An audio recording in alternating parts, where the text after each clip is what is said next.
Two screens. Okay, it should work.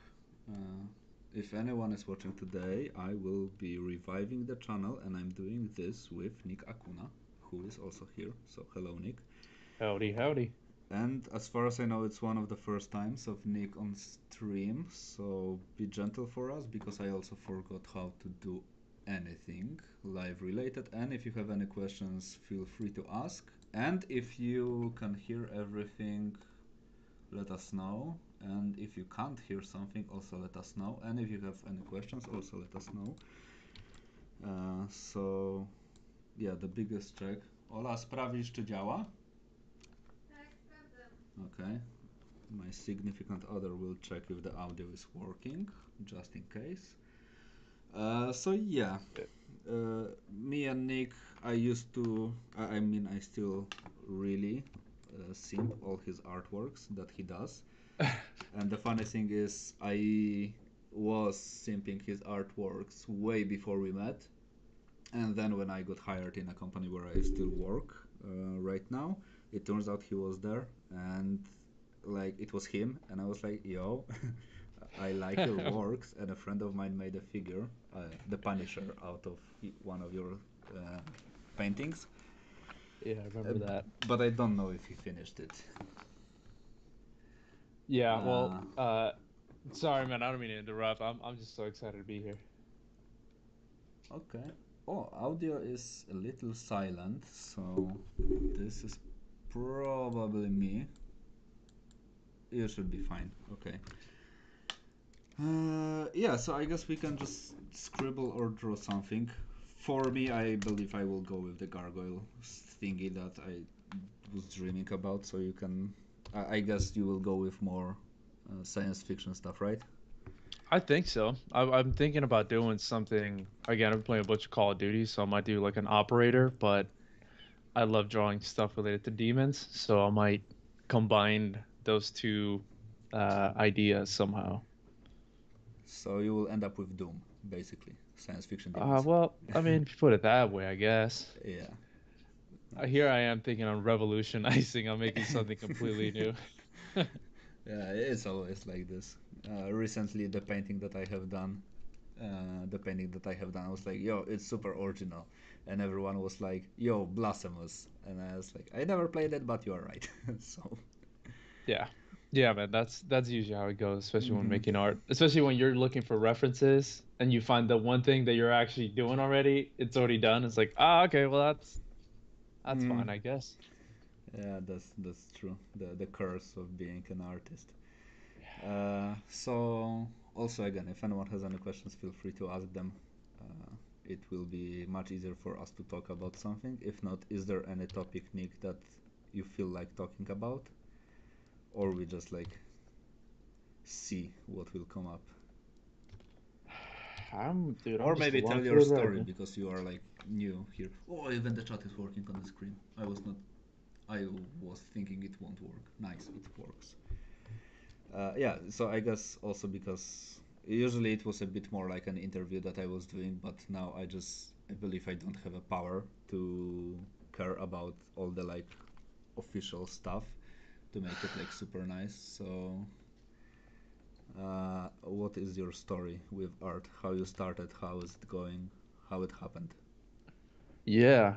Man, this is a first for me. I apologize if I butcher any part of I guess my story. It's not very long either because I feel like I'm just barely starting. So, but I mean, I've been doing it my whole life.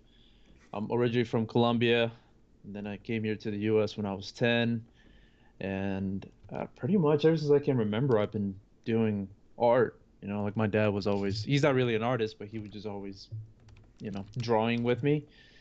And then I got, my other family, like cousins, got me more into it. So I did that for a long time, just to kind of fast forward, obviously, the teenage years.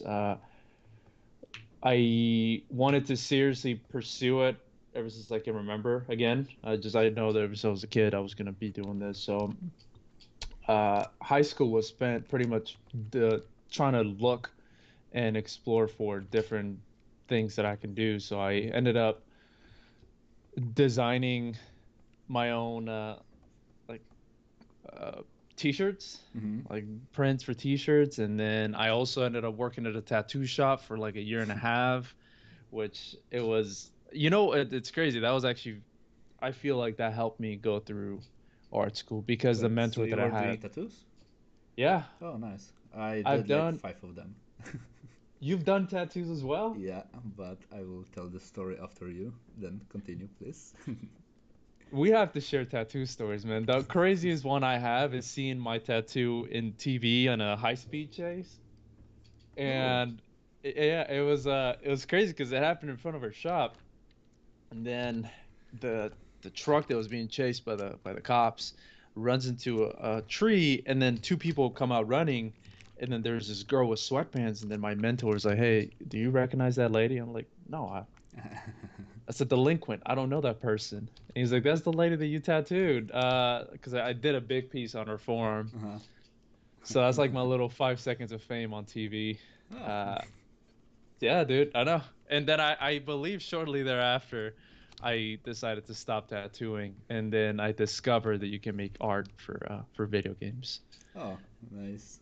And then yeah, and then afterwards, I ended up going to Nomen.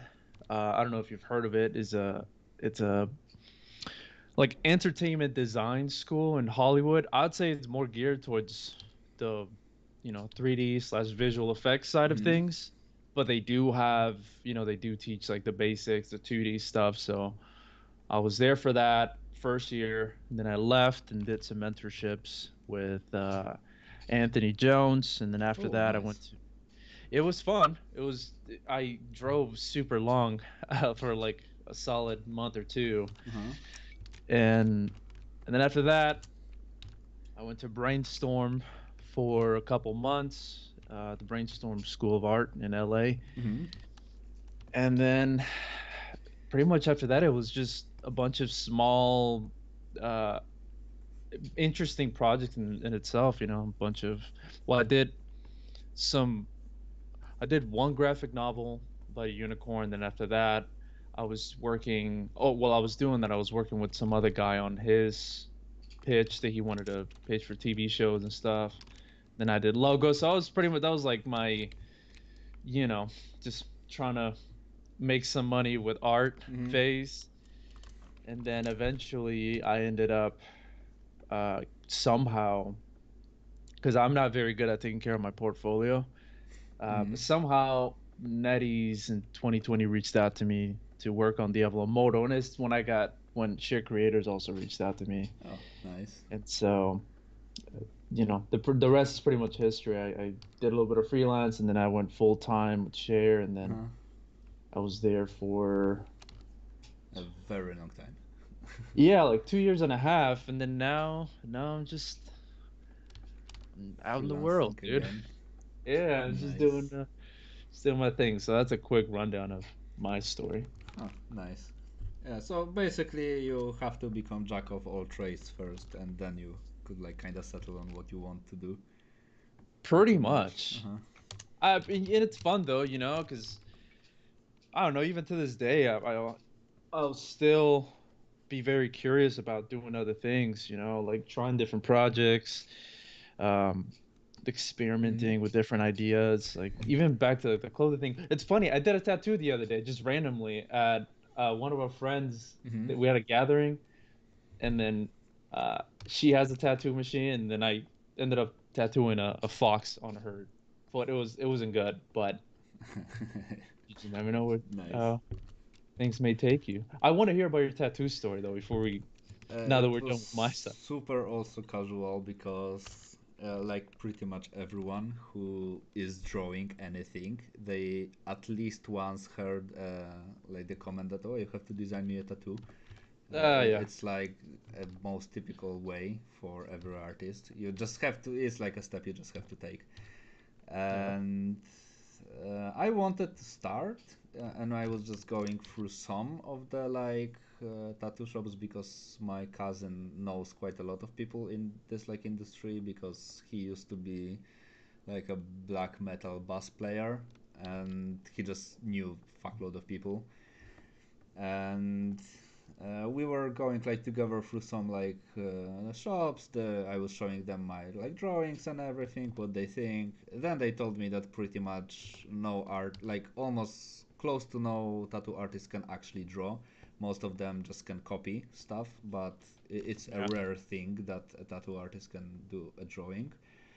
And after this, and that like the entire topic kind of went silent, and I was teaching digital art at one of the school, like at Domin. It was basically a school when I was learning how to draw, and a school where later I was teaching for like 7 years or something like this. Yeah.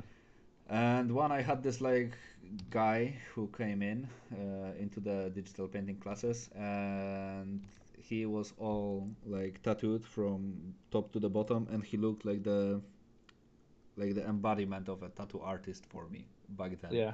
It was like basically I would not believe that he is not a tattoo artist. And we were Yeah. talking a bit, and he told me that he is a tattoo artist, and I told him, oh, I wanted to learn how to do tattoos, and we basically like agreed that okay, so he will teach me like a bit on the tattoos and everything. I can teach him how to draw, and I did like the first tattoo that I did was at my house because I bought the machine and everything, Mm-hmm. and a friend of mine who is actually getting married in like 2 months, and I am his best man, gave That's me beautiful. his ass cheeks, and I tattooed, Ah. yeah, and I tattooed as like alien from a dumb Polish cartoon on his ass cheek. So it was like my first tattoo, so I'm super proud of it. Uh, Dude, you win, bro. That's Yeah, hilarious. I went deep literally because before doing the tattoo, I also had to shave his like ass cheeks because I've you heard. have to do, and also use a Vaseline on him, which is also kind of funny. Dude. And yeah, and Yeah. then the same day, because my cousin was there with his friends, they all gave me like this tendon area on the tricep, and they wanted like the Illuminati eye in the triangle. And two of the three tattoos were okay. On my cousin, I they wanted he wanted it too low, and now when he is like bending his elbow, the skin on the tendon is stretches, and he basically have like this pizza with like the eye inside of it. Yeah. So his tattoo I know was how the that worst. goes. And then I just like did some like tattoos for like a brief moment, like two Pokemons on a friend of mine. One friend wanted a Venom logo, like the band Venom, on Mm-hmm. his stomach because it's simple. It's just like a giant circle and a giant like pentagram that is made out of straight lines. And I was like, okay, a friend of mine who does tattoos told me this is the hardest thing that you can actually tattoo is like an even circle on a stomach. It's like impossible. Yeah. So now he has like a bake roll type of a thing on his entire stomach. And then I did Dude, like two that's crazy. Pokemons. One tattoo that went like is super nice. It's like the Death Eater symbol on a forearm. And this one is super professional. It was like perfectly done. It was the best tattoo that I have done. And then I was like, I don't like it, and I sold my Uh, machine and ditched the idea of of doing the tattoos. Bro, first of all, major props. Not I mean not just for the butt cheek tattoo, but Yeah. for doing a circle. That is, if Ah. somebody asked me to do that even back then, and I mean obviously I was only at the starting part of it, Mhm. but even my mentor, whenever people would come up to him and be like, "Yeah, I'd like this straight line going up and down my back," he would think about it a lot and then just throw out a huge number because he was like, "Dude, that's stress right there. Yeah, because it's hard, That is no joke." and I had luck to the hardest stuff at the beginning because other friend of mine who wanted a tattoo wanted a Sablé Pokemon. Do you know which one it is? Which one? Sablé. It's like third generation or something like this. Sub Pokemon? Yeah, Sableye or something like this. Oh, oh yeah, it's Yeah, so this I dude don't is even know how to say it, but I see what you mean now. yeah, so this dude is purple and red, and this friend of mine told me that yeah, tattooing purple and red is the hardest colors because red is blood and you won't see what you are tattooing, and also the skin might get swollen and it will be purple, so you also won't see if the color is there. And I have not seen it, so now the other friend of mine has like half a sablé on his back. So Uh, dude, you went way further than I ever did with tattoos. And I remember coming in being like, I don't want to do color, especially because being in LA, a lot of people like that old school black and white. So uh, everybody did that, and so I thought I was like, all right, I'll be good here. They'd be pretty limited. That's wild that you even went that route. yeah, I was like, well, it's time to experiment. And also basically the biggest reason that I was kind of drawn to tattoos was also the money, because if you are a tattoo artist, you just make a good living pretty much. If you are even decent one, so Yep. I will because say, I will say that it is an advantage being able to design and do art, and then going into tattoos. definitely it's much more interesting then, because you can basically say no to someone and just be like, yo, I want to tattoo this, and you can just design what you want to tattoo. So Yeah. it's definitely much more interesting. And I guess I would stick a bit longer with the tattoos, but the thing is the entire prep for the tattoo. It was so much. It was so boring and tedious because for 8 Yeah. hours of work, 3 of the hours will easily be like preparing all the sheets and all the inks and all the cartridges and all the everything, and talk with the like guy or gal who wants a tattoo. It was super tedious, and Hmm. it just made me like not really liking it. The process of tattooing was fun. The process of preparing to tattoo was like the opposite of fun. It was extremely boring. So Yeah. I, Yeah. I I didn't like it there. I agree with that. And I mean, for me, the one thing that I also hated was, um, when you have to trace the tattoo on like the paper that you're then gonna put on the skin Hmm. like the stencil. That's what it is. And that was, I mean, in a way the easiest, but also like, damn, I'm just trying to get it over with.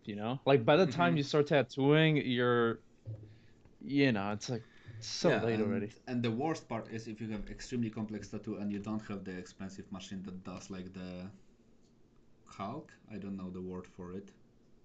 The How do you call this paper that you trace on trace paper?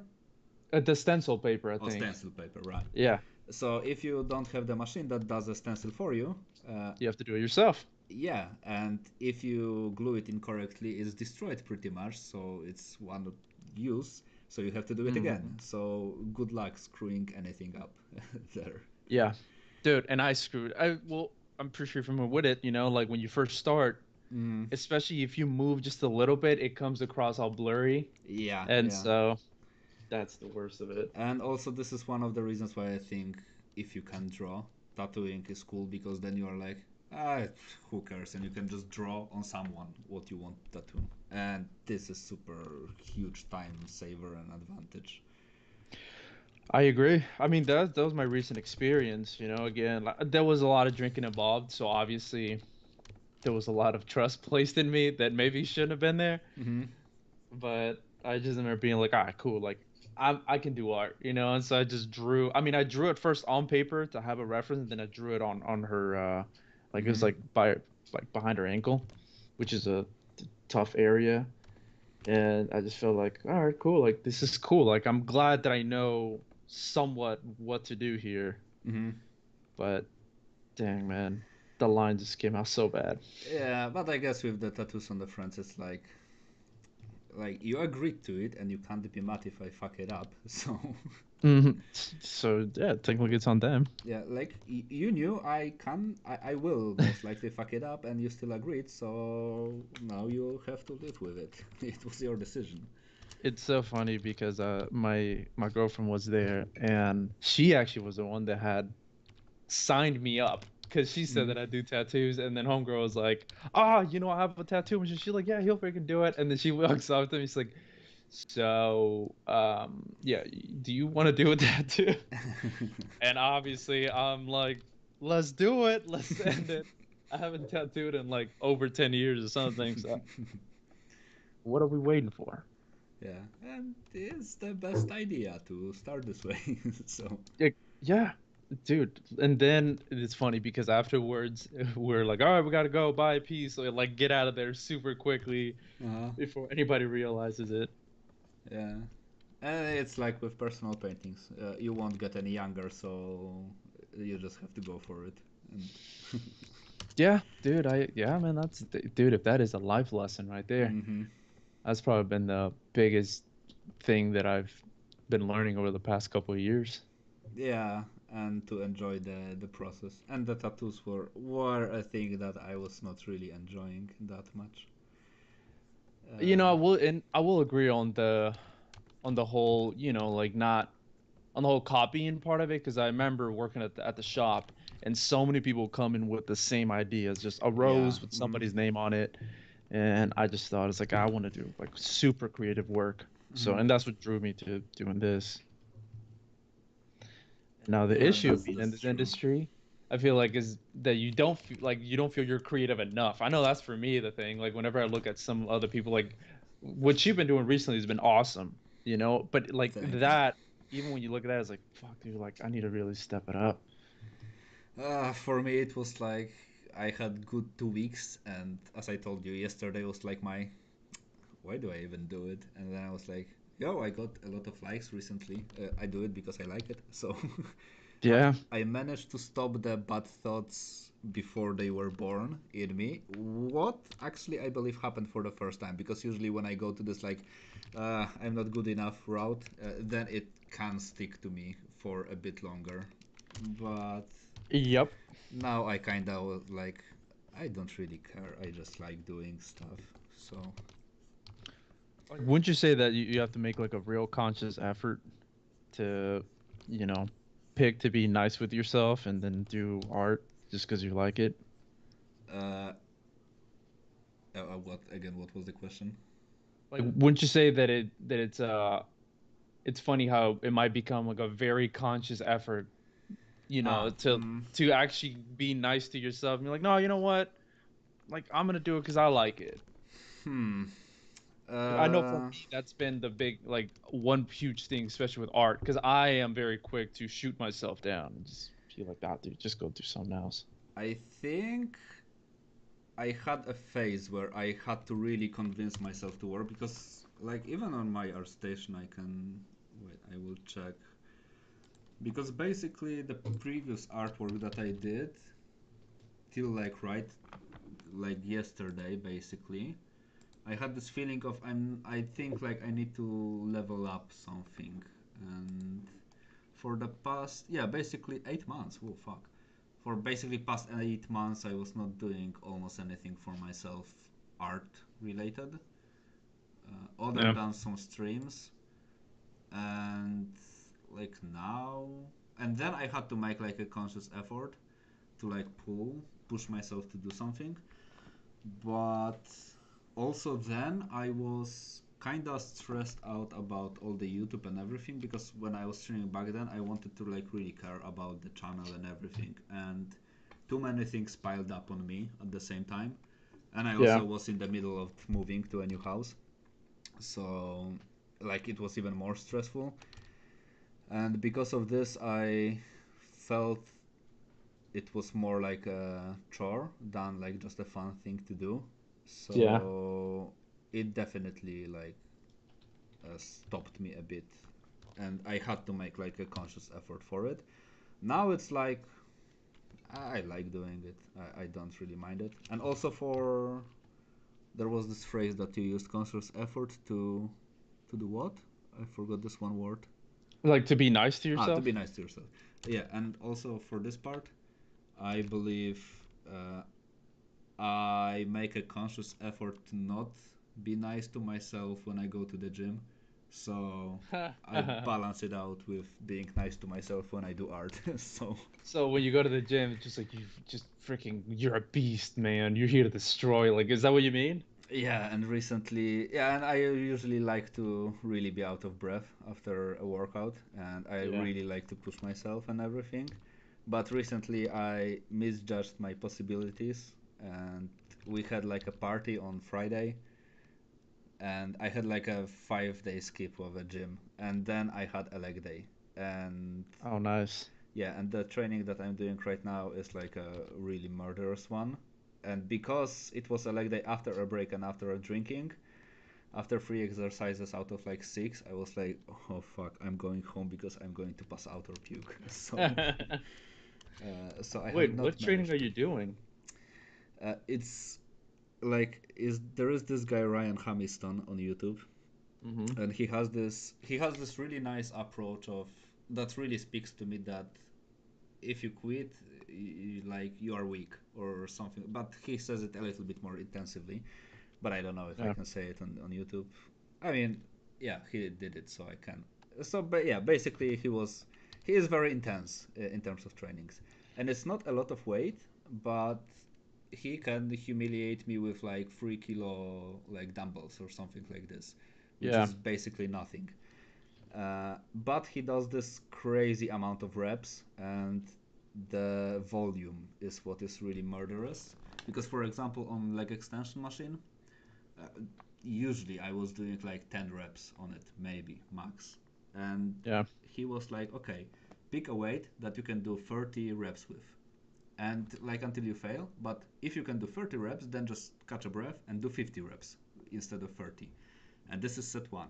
On set 2, don't change the weight, do 60 reps. On set 3, do 70 reps. On set That's 4, wild. yeah, do 80 reps. On set 5, do 90 reps. And on set 6, do 100 reps. And I was like, okay, so I was supposed to pick a weight for 30 reps that I will fail, and then I'm supposed to make 100 reps with it. And it turns out the sixth set was the easiest one because I somehow managed to do it with the same weight, where Mm-hmm. previously it murdered me on like set 2. But as he nicely said it, you just have to close your eyes, induce a deep, dark childhood trauma, and just push through the workout. And I was like, I don't have like a really deep, dark childhood trauma, but I will do my best to like just induce something. And he has those type of exercises, or and those are like super intense in terms of like it's more a mental game mostly than a physical at this point with some of the Yeah. exercises. But if there is one exercise that will absolutely annihilate me is the Bulgarian split squat. I hate this exercise, and the entire workout was based around the Bulgarian split squat. It was this is the one leg thingy, Mm-hmm. and it was like 50 Yeah. reps per leg Yeah. for 4 sets, and it was after deadlifts and after something else. I don't even remember what it was, but it was enough to make me like not feel well after it. Yeah, man. I could totally imagine somebody at the gym just coming up to me and be like, "Hey, man, are you okay? Like, why are you crying?" Especially after you told me that the whole like Yeah, yeah. childhood trauma, like that sounds like a, it's like that is a very interesting way to put it. Yeah, yeah, but the one thing that I have to say, definitely, even if you will try to be lazy with those trainings and just meet like match the numbers, the sheer amount of reps, even if you will pick much lighter weight, will force you to like actually make some work because like if you want to do 100 reps with any weight, you will feel it somehow, like Yeah. this way or another. So in this case, it was a really nice like it's a really nice training, I would say. I Yeah. mean, it sounds pretty dang crazy, man. Like, I that's freaking wild, man. See, I just got back into actually going to a full-on gym, Mm-hmm. so I'm definitely experiencing, you know, when you first start training, that you get super sore just from like normal Ah, days and yeah. stuff. Uh-huh. I'm at the first. that I'm going into the week 2 of this program I'm working on, and Hmm. or I'm working through, and so that's it for me. That's kind of, I mean, it's fun, but it's also like, dang, I used to like be able to just freaking go through this and no Hmm. problem. Yeah, I know this. And with the program that I am doing, the problem is even if you were sore many times, after each of those workouts, you will be sore. Like, there is nothing you can do about it. You just will be Y- sore.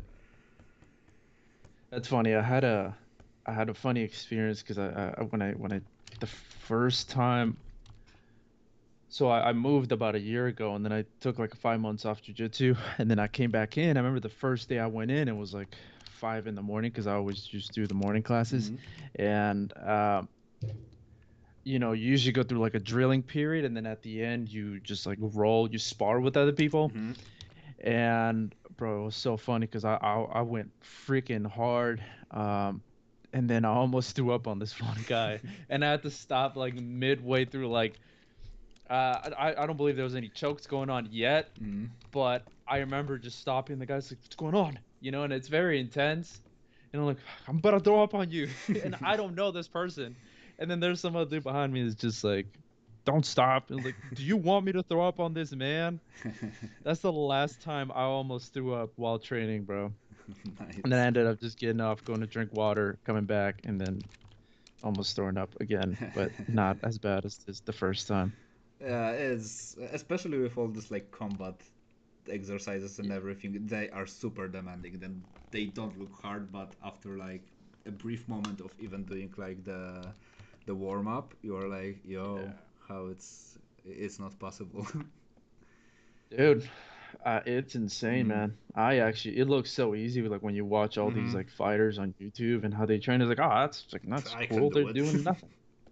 Yeah, well, I know for me when I would see it, I mean, I hate to sound so ignorant, but I'd definitely be like, oh, that's a freaking so easy. Yeah. But then when you actually go through an actual to the program, it's totally different. It definitely Mm. I got a whole new level of respect for people that put themselves Mm. to that whole like a whole training camp. That's insane. Yeah, I had a brief moment with like MMA training because a friend of mine hyped me up, and like three friends of mine hyped me up, and it ended up that I was like going to the trainings for like the month or for half a year or something like this. Yeah. But after like half a year, I managed to land with the entire weight of my body on a straight arm that was internally rotated, and I heard this like super loud crack in my shoulder. Like Yeah. it was like a crack of like that, your shoulder is never going to be good after this crack. And I immediately felt a huge pain. I went to the doctor and to physio with it, and he told me, "Oh, it's fine. Everything is okay. It's just like beat up. Just give it time to heal, and everything will be fine. Just continue moving it." And I was like, Hmm. "Okay." And pretty much everything passed, and everything is cool now. The only thing that was problematic is when I do shoulders, I just have to warm up for like 1 minute longer because it has a tendency to just like some muscle just pull a bit harder than I want them to, and I just have to Yeah. balance them out. But true, Wait, the 1 hour of warm up was enough to demolish me. what type of MMA training were you doing? That's very interesting. That's awesome. It was like a friend of like in our group of friends we had a friend of ours that used to be like a professional fighter, and then he was Yeah. teaching it. So it was mostly like at first it was like a lot of cardio, some rolls, basic like the spatial awareness, like where you are, where your body is, and stuff like Yeah. this. And then we usually had some like air boxing. Then we had some normal boxing with some sparring, and a theme day is kind of like, for example, today we mostly do chokes. For other day we like do other stuff. Like it was super random, but a very nice overall to just develop a bit of like resistance in body. That's Uh, insane, man. yeah, but That's it was awesome that you nothing went through that. nothing super like professional per se. Honestly, even just the experience of doing it is so yeah, the I I experience I was think it's nice. so The cool. experience definitely was nice. And definitely, if I would recommend it to like pretty much anyone who is even willing to do like art, because like with art, the problem that a lot of people have, especially now, and I started seeing it like when I was still teaching like 3 years ago, that people really lack motivation and they don't believe in themselves when they do stuff. And like going to some sort of an MMA training or whatever, it's a huge like boost to self confidence after you manage to Yep. survive something like this. So Dude, I think I think it's very important. And I was actually talking to a buddy of mine about this just because I mean, I'll speak mostly just to jujitsu because when you go you I mean, you're given a choice. You don't have to roll, mm, but if you choose to, I feel like it's such an empowering thing knowing that like you might be afraid to quote unquote fight with somebody, mm-hmm, but it's not like there's really nothing to fear, you know? And that you actually have more to you than what you think. I know that for me that was the big thing mm-hmm, when I first started and it felt so awesome just being like, "Oh, you know what? Like, you know, I am capable of doing things." And obviously like those kind of beliefs then trickle into other parts of life. And definitely with art, then it just became a thing of just having a bunch of fun and, mm-hmm. you know, Yeah, that's true. actually being able to enjoy. That's true. And also, you just in MMA you always have to accept that someone will be better than you. So Yeah, well, that's it that's inevitable. yeah, Yeah. it's a harsh truth. But yeah, but I believe I will go there for much longer, if not for this injury of the shoulder, because it basically made me unable to do like for like a month. I was not able to do any rolls and any chokes and any whatever. Yeah. And there's like no point in pushing through the pain in here because I like to move my shoulder, and like just injuring it more will be like plain stupid. So I believe just like the small month and the fact that my friends of mine stopped going there was enough for me to stop one like to lose the mm, Like the motivation or the want to do it, because I feel like community does yeah, play a yeah, big yeah, role. the but there's a nice word for it. uh, Not By the way, continuity, the consistency? consistency, Oh no, right? not Yeah, yeah, yeah. yeah. To be consistent with it. And then it's just like it faded away, and also the friend of mine stopped teaching there because he like switched jobs and everything. So like if I was going there and a friend of mine was teaching me, then it was much more nice than some random dude would teach me. Yeah. So also I lost like double the motivation because of it. So but it was very fun when it lasted. I really enjoyed it. Yeah. I mean, it definitely is an incredible workout. Quick little side note. Hmm. My camera just ran out of juice, so Oh I might yeah, just I be see. voice from now on, if that is cool. Oh yeah, I see that you became a EOS webcam utility. You became a I don't know. you became a black dot with like charge me icon. Oh, damn. Then let me just stop sharing camera then.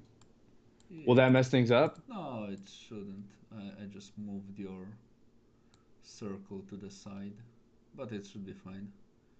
Sick. I apologize about that. Ah, no Uh, problems. Now people will have to watch only me. yeah, dude. Sorry to bring the light back just to you. No problems. But yeah, man. Your screen is still working, so Yes, that's all that matters.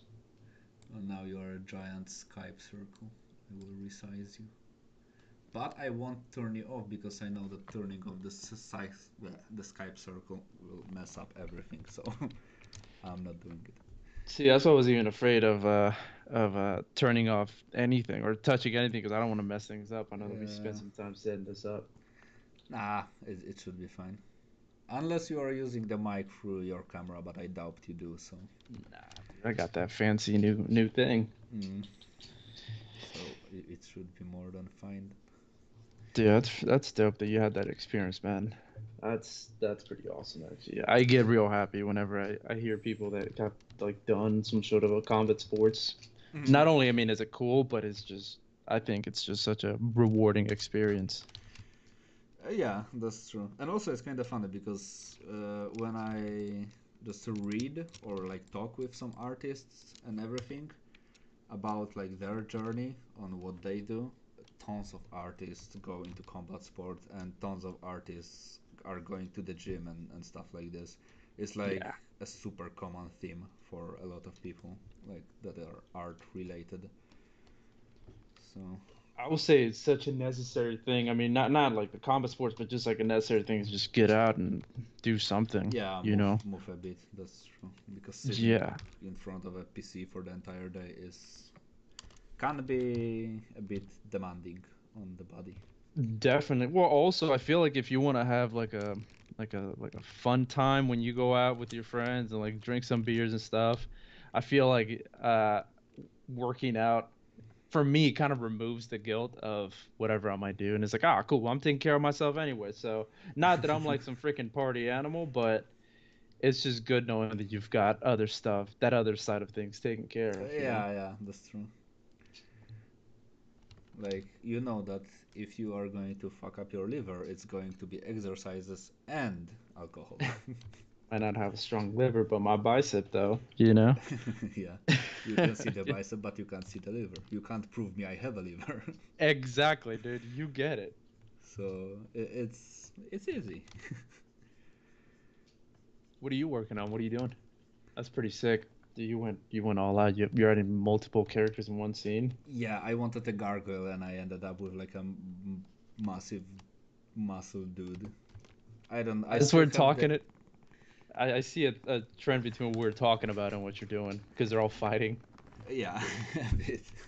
I still have this image of like this gargoyle in my head. It's like it has this nice type of a mouth that the skull of a horse do that or a deer that you have like a teeth in front. Then there's this like huge gap on the side.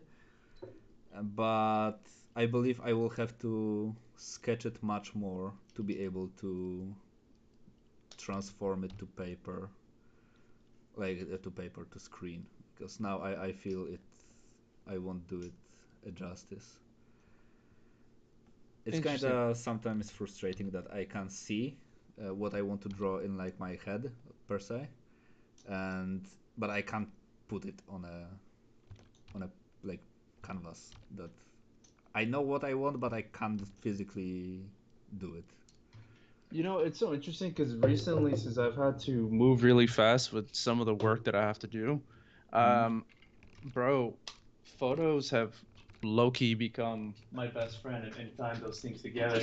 Um, because there's a lot of times, uh, or no, pretty much every time where I'm like, oh crap, I have to get this idea down super quick. Mm. And like you, I was like, I have it in my mind, and it's, I noodle and noodle and noodle, and then I find that if I spend the same amount of time like on Pinterest looking at a bunch of different images, I Mm. can kind of piece everything together, and I actually get more of the idea that originally wanted. I've just gotten so used to doing that right now I'm like, oh dude, I could totally use a bunch of images. Now you told it, and I am 99% sure that the gargoyle I want to draw is from a cartoon that I saw ages ago. Is that like is that the Disney? If wait, does Disney have gargoyles? I believe they do, right? No, yeah, but it's not those type of gargoyles. It was. Not Oh, not the cute ones. I am 99% sure it was Adventure Time. Oh, Adventure Time. Adventure Time gargoyle. Adventure Time monsters. Oh, this will be a hard one to find because there are so many weird ass shit in this cartoon. Uh, okay, it's not exactly this, but definitely. I don't know if you. Yeah, you can see the stream, right? Uh, which one? The Skype one or Uh, the shared screen where you can see my screen. I guess YouTube then. Yeah, let me. I gotta wait for YouTube to get there. Okay. Uh, there is this guy. I don't know if you can see it. Oh yeah, I've never seen that gargoyle, but that's Yeah, pretty so interesting. this idea for definitely this idea for eyes and for horns, but in a different shape, and this idea for like face, like horse school. Definitely no, not horse. Yeah, kind of horse school. So wait, are you thinking of redesigning that? No, no, no. I was thinking about something absolutely new, but now I just remember that my absolutely new is most likely a mix of this, more animal school, and I'm pretty sure one card from Magic the Gathering. Those are all the best ideas, bro. The stolen ideas are always the best. Yeah. Recently, when I did this painting with this like undead giant with bells and everything, I was like super hard on referencing Maxim Bazanov artworks, Hmm. and I wrote like to him that yo man, I stole the bells ideas for details from you, so don't be mad. I really like them, and he was like, yo chill, I stole them from this and that guy. So I feel like that makes me feel better just because of how much I look at artists and I'm like, oh, that's so freaking cool. I want to use something like that for my stuff, you know? yeah, yeah. And then it's like, ah, okay, so now I am guilt free. Yeah, see, that's I appreciate that. He sounds like a nice guy. Yeah, he is super, and his artworks are extremely good. So He's the dude we're talking about in the past, right? That he does like the 3D work yeah, yeah, first yeah, and then yeah. Uh-huh. that's sick. And I basically my most recent workflow that I continue to explore is also copied a bit on his approach. So like a relatively clean 3D model and just painting over it. Oh, Which Maxim is here on the chat. Hello. no way, Yeah. dude. So yeah. Thank you for joining us. We're just Yep. talking about you. You're awesome. Yep. Now I'm blushing. We got caught red-handed. So what we're talking about fighting, right? Yeah, and copying art. I don't know who does that. Yeah, and also, oh, this is one of the interesting stuff because I believe I never asked you this. Uh, it's a bit casual question, but who was or is your favorite artist, or do you have like any of them? That's a rough one, man. I feel like it fluctuates. It's like music. I don't know if you go through the thing where you're into a very specific genre of music for a season. Yeah, but there's always this one artist that has like this one special band that has this special place in your heart. Okay, all right. I thank you. I think for me the artists that I go back to are I always love Cedric Peravernay, I think is his name. I love his I just love his style so much. And same thing with Sergey Kolosov. Those are the guys that I feel like I most often pull up and look at what they do. Uh Besides that, I am not I've familiar with any of those names. dude, yeah, I think if I showed you the work, you'd be like, "Oh, like those are the guys." Like, Because how they do I are write it? Sergey? just write like go on ArtStation, write Kolosov Kolesov. Ah, you mean Coles V? Like the. I only found the Koleswaf is a type of a. Wait, no, I'm writing something improperly. Or can you write it to me? Yeah, yeah, yeah. I'll type it to you on the Skype. I'll just send you. Man, I'll just send you his link. Yeah, it will be easier. Shout out to all the artists, by the way. They're awesome. All the people that were Yes, mentioning. I just found a Koleslav salad. A Kolesov, okay. I write Koleslav, like the salad.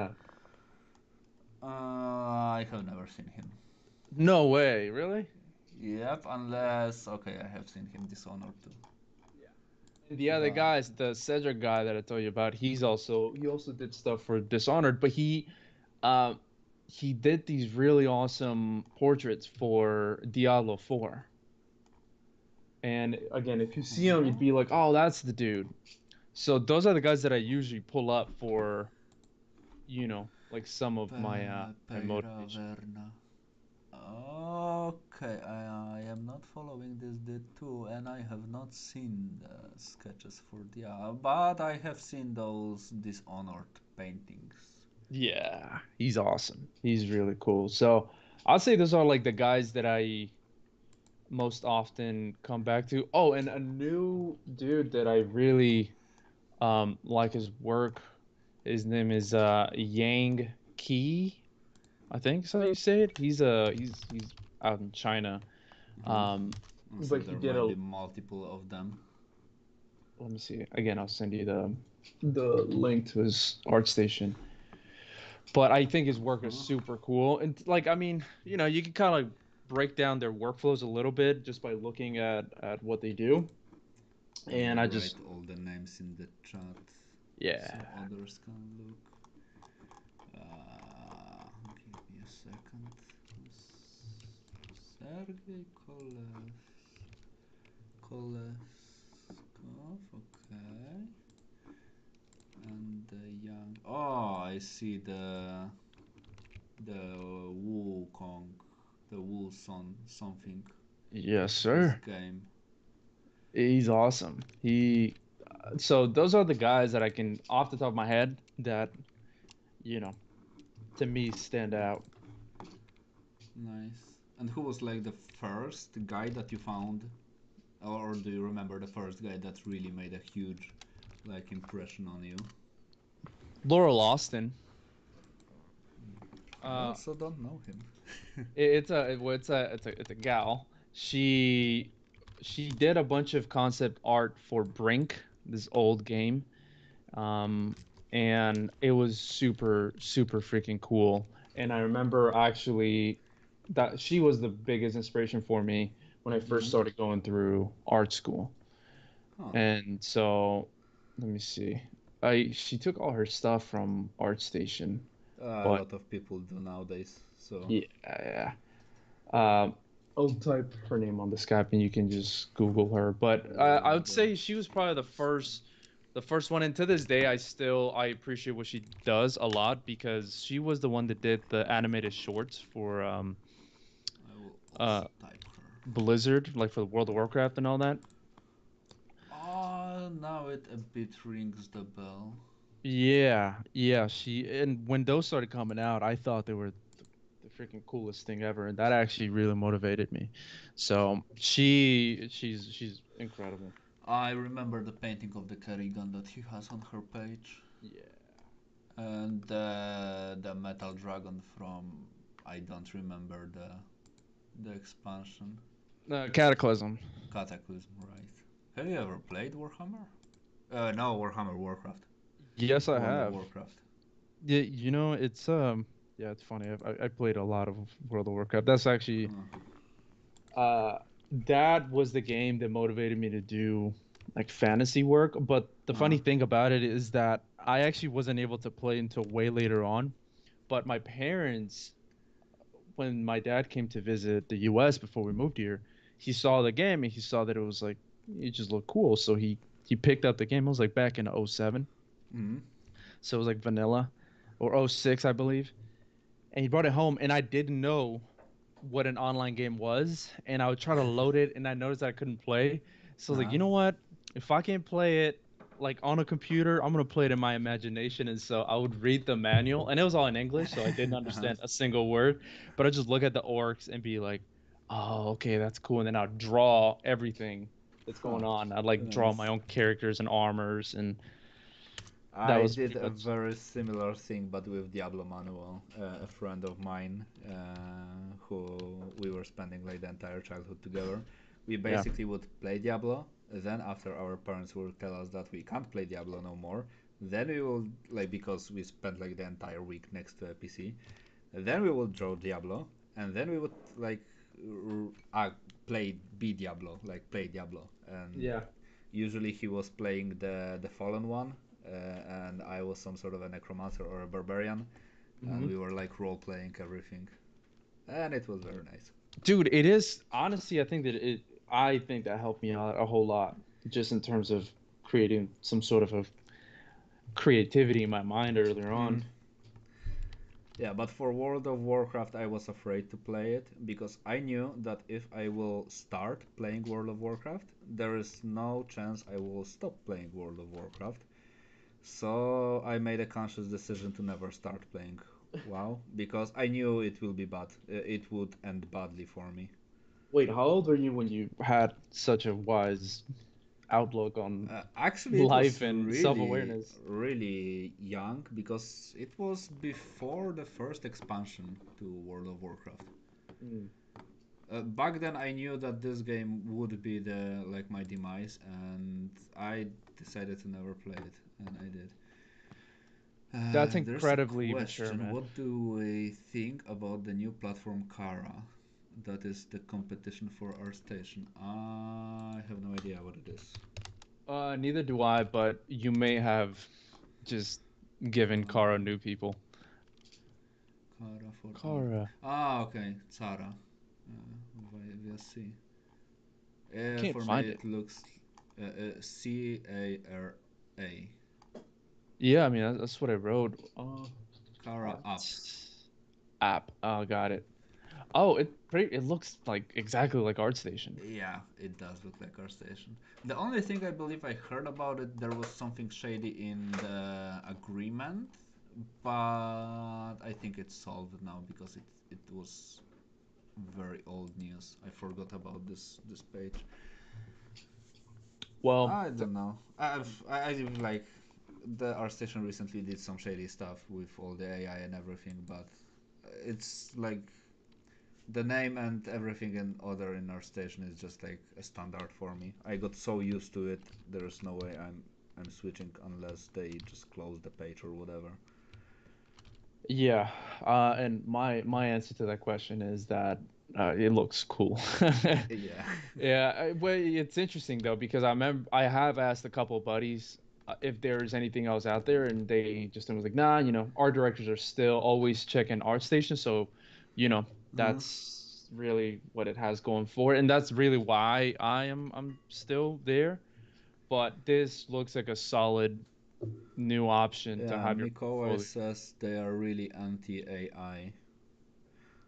I know it's which kind of like used the Kara app. It's against AI. I know it's kind of a used topic at this point, but what is your take on AI? my take.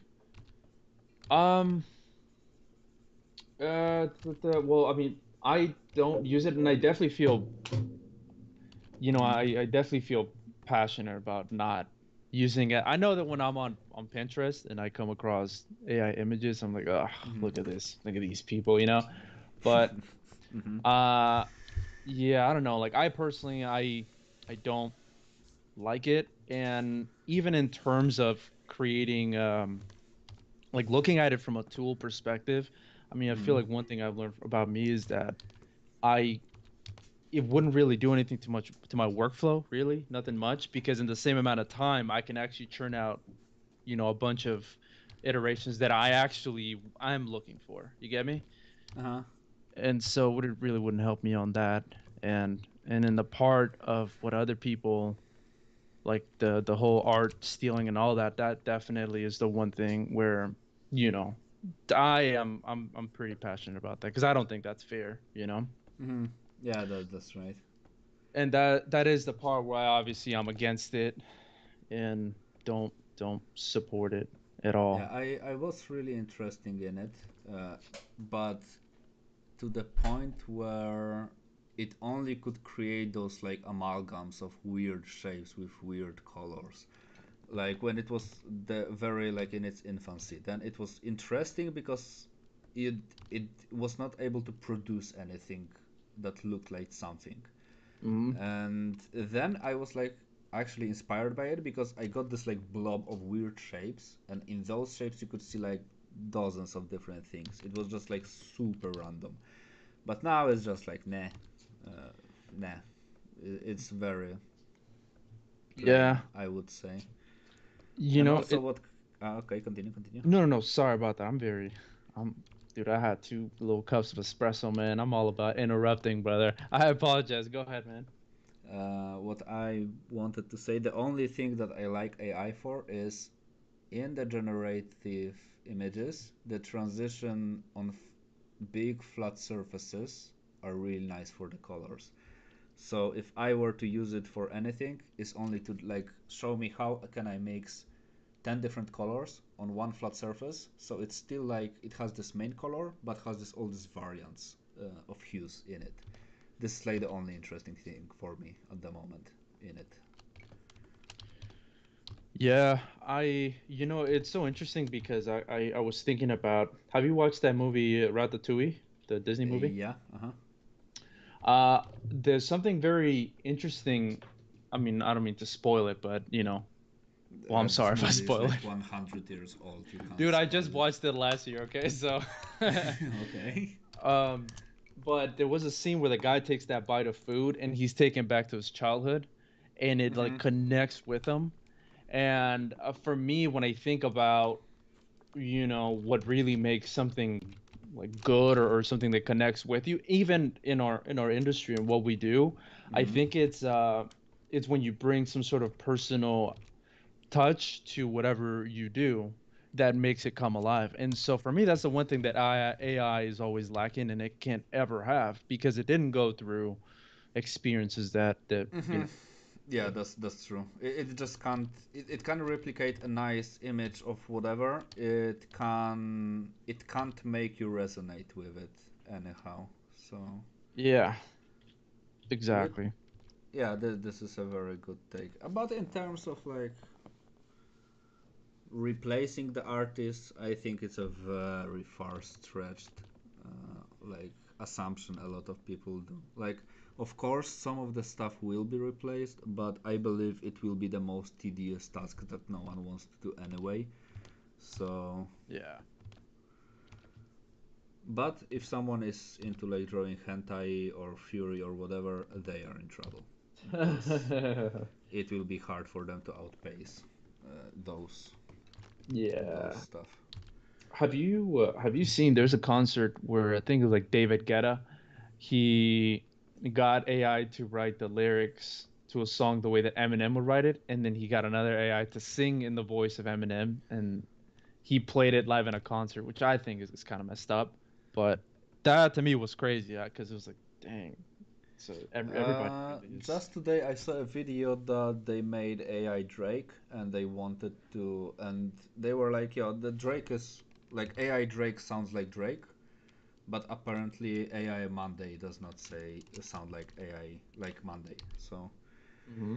but I wonder how AI will go to the music industry because they seem to be much more heavy on the copyrights and everything. So Yeah. I think it might not work well with them. Yeah, I mean, I agree, and if something, it might just bring some awareness to art that's made by people, because I have, that's actually a new thing I've been seeing on LinkedIn, is companies that have like human made, like the human made label on their Hmm. stuff. I saw it, I think, a couple weeks back, and I thought that was a very interesting new thing. Hmm. But I definitely Yeah, I think that mean, when it uh, spreads somewhere else, it'll get awareness like that. yeah, that's true. Because also the thing that is weird for me with AI is like no one needed it. Like Yeah. why they did it? Like it's absolutely unnecessary. And yeah, but also when I see the whole drama and everyone being so apocalyptic about it, I'm like, yo, Like, have you ever seen like a client feedback? And good luck fixing it with AI. Like, Yeah, maybe one day it will be able to do so, but yeah. yeah, that is actually very true. That's actually the new thing that I've discovered is it's how that it wouldn't really help in that case. Because you can have a nice starting point, maybe, but if you have not gone through the entire like pain of learning how to fix stuff and how to draw them, the first feedback will annihilate you if you will get it. If you think you like, if someone thinks they are an artist because they can generate the image via AI. So Yeah. yeah, but Yeah, it's kind of fun, yeah, I funny mean, to see. it as a tool. I have yet to use it. I don't know. I really don't have much of an interest just because I'm more of a hands-on person. Mm-hmm. So for me, what I really enjoy doing more is like this. It's like whatever. I'm just gonna draw and see what Mm-hmm. comes out, and or for work, obviously, it's that's the fun part. Is just creating stuff with your hands, which I feel like way. I mean, for me, that's why I got into this. Yeah, and also one of the things that I definitely have to say that AI helped me with is to much more appreciate art now, because when I see some like, I kind of forgot how much skill it takes to make some art. And mm, I used to, when I saw like more beginner works, I never really like, maybe not cared about them, but I never paid too much attention to them, like per se. And now it makes me appreciate the effort much more. I think like, if someone is willing to go like the hard way in this case, because in this case the hard way will be like is better, Yeah. then it like makes it more interesting for me to just look at the Do you artworks. do you feel that where you're at, you're having like to go back to the very basics?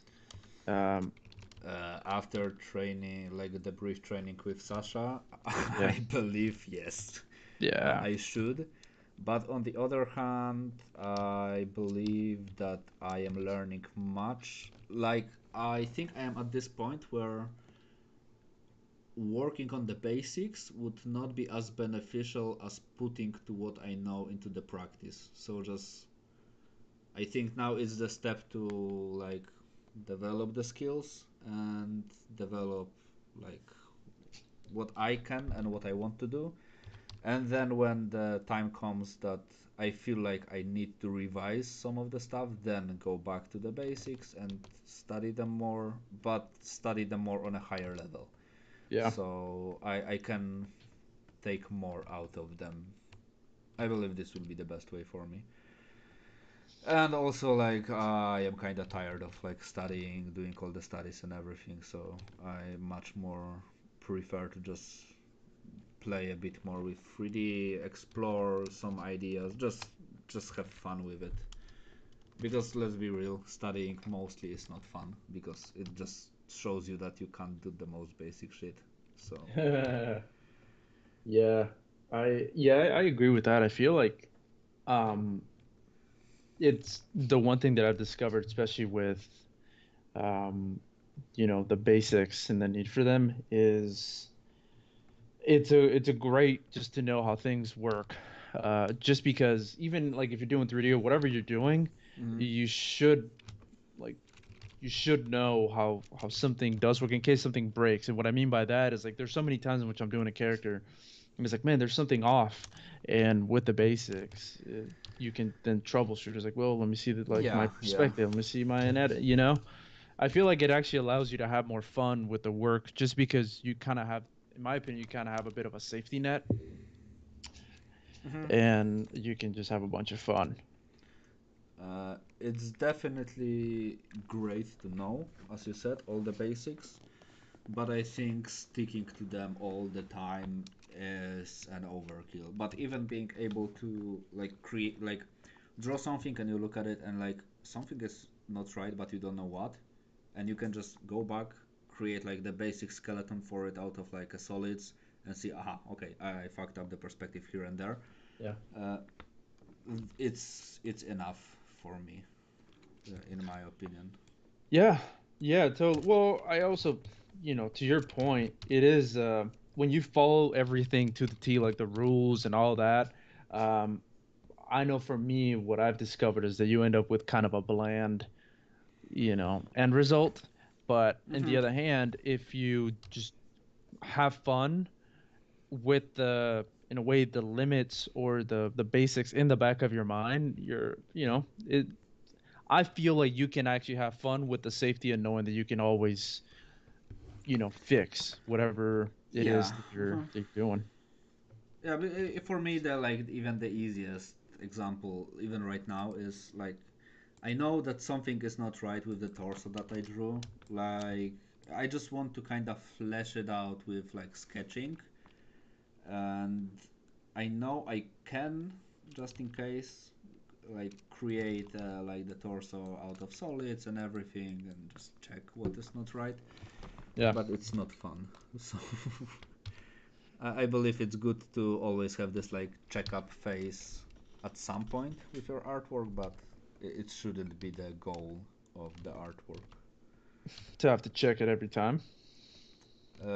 To kind of start with it, like start however you want, but at least once make a pass where you can just check if it's correct or not. Yeah. And yeah, yeah. Huh. I'm I have a bit of an upper hand because I can see what you are drawing all the time, and you can't see what I can draw. And you're really fast. Then. I would, I totally feel like I'm still in a very rough phase, and I'm trying real hard. In the back of my mind, like, I can't wait. I've Mm-hmm. gotten really used to using images to complete certain ideas, and so this time around, I was like, I know I could get some like dope leaves and Mm-hmm. like just get different textures and start playing with them, but then there's a piece in the back of my head. It's like, nah, you say you're not gonna use any images, dude. So don't even think about it. I But know it. I am just having fun, so I can do whatever I want. That's I believe is the most important. Also, a nice thing about like just having fun. This is I was talking about it like several times. I believe during different streams and whatnot. But what is cool in the streams when you just kind of have to talk and interact, especially if you are doing like the stream solo. Yeah. Uh, it in my case, it just turns off something in my brain that is responsible for overthinking. And I just do stuff and I don't think about them, but I can assess if I like them or not. And it's much easier for me to kind of work when I don't have to think while working. Interesting. So wait, do you feel like it makes you um detach almost? Uh, I believe if we were not talking, I would not be able to make a sketch like I did right now because I go much more with how I feel it should look like because I don't have enough like processing power in my brain to think if this is what I look like. This is what I like. Yeah. So yeah, for me, maybe not detached. I kind of connected on a deeper level, I would say. That's interesting. This being my first time, I'm definitely noticing that a little bit more because I know if it was just me, my voice would already been like, dude, just ditch it. Like, but this time around, I'm just like, whatever, I'm just, again, this is just for fun. So I Oh yeah, can, it's very much like the whatever. So yeah. a lot of whatever happens. That's true. Now the goal is to translate that to the time when you're not streaming. I guess it's not possible. I think it might be too hard of a mission. I did want to ask you, man, because I love what you're doing with like I love the workflow that you're like adopting. for your recent paintings, and I wanted to see the stuff that you found with those new pieces of work that you've done. Could you repeat because I was reading one comment? Uh, so my question was Uh-huh. that I noticed that you've been using a certain workflow for your newer work, which looks Mm-hmm. incredible. And so I'm just wondering what new things you feel you've learned or that you're currently learning. Honestly, from learning new stuff, I would say close to nothing because the like I know the tools that I am using. The thing that I was lacking is the will to just sit and just work on something for a longer period of time. I kind of got into this like habit of trying to finish everything super fast, Yeah. which sacrificed the quality a lot. So now I much and back in the days when I was able to sit around something for much more, I would overthink it and try to make it too perfect. So, for example, back in the days, if I were to, let's say, design because this is what I will do in the next like days, I believe, like design the interior of like a cathedral, design some like scene and stuff, some characters and whatnot. Yeah. Back in the days, I would try to make it super perfect and extremely like thought through and whatnot, but this made me strive for perfection, what stopped me from having fun, which stopped me from finishing the artworks. And if I could say that I learned something, is like to have more fun with it.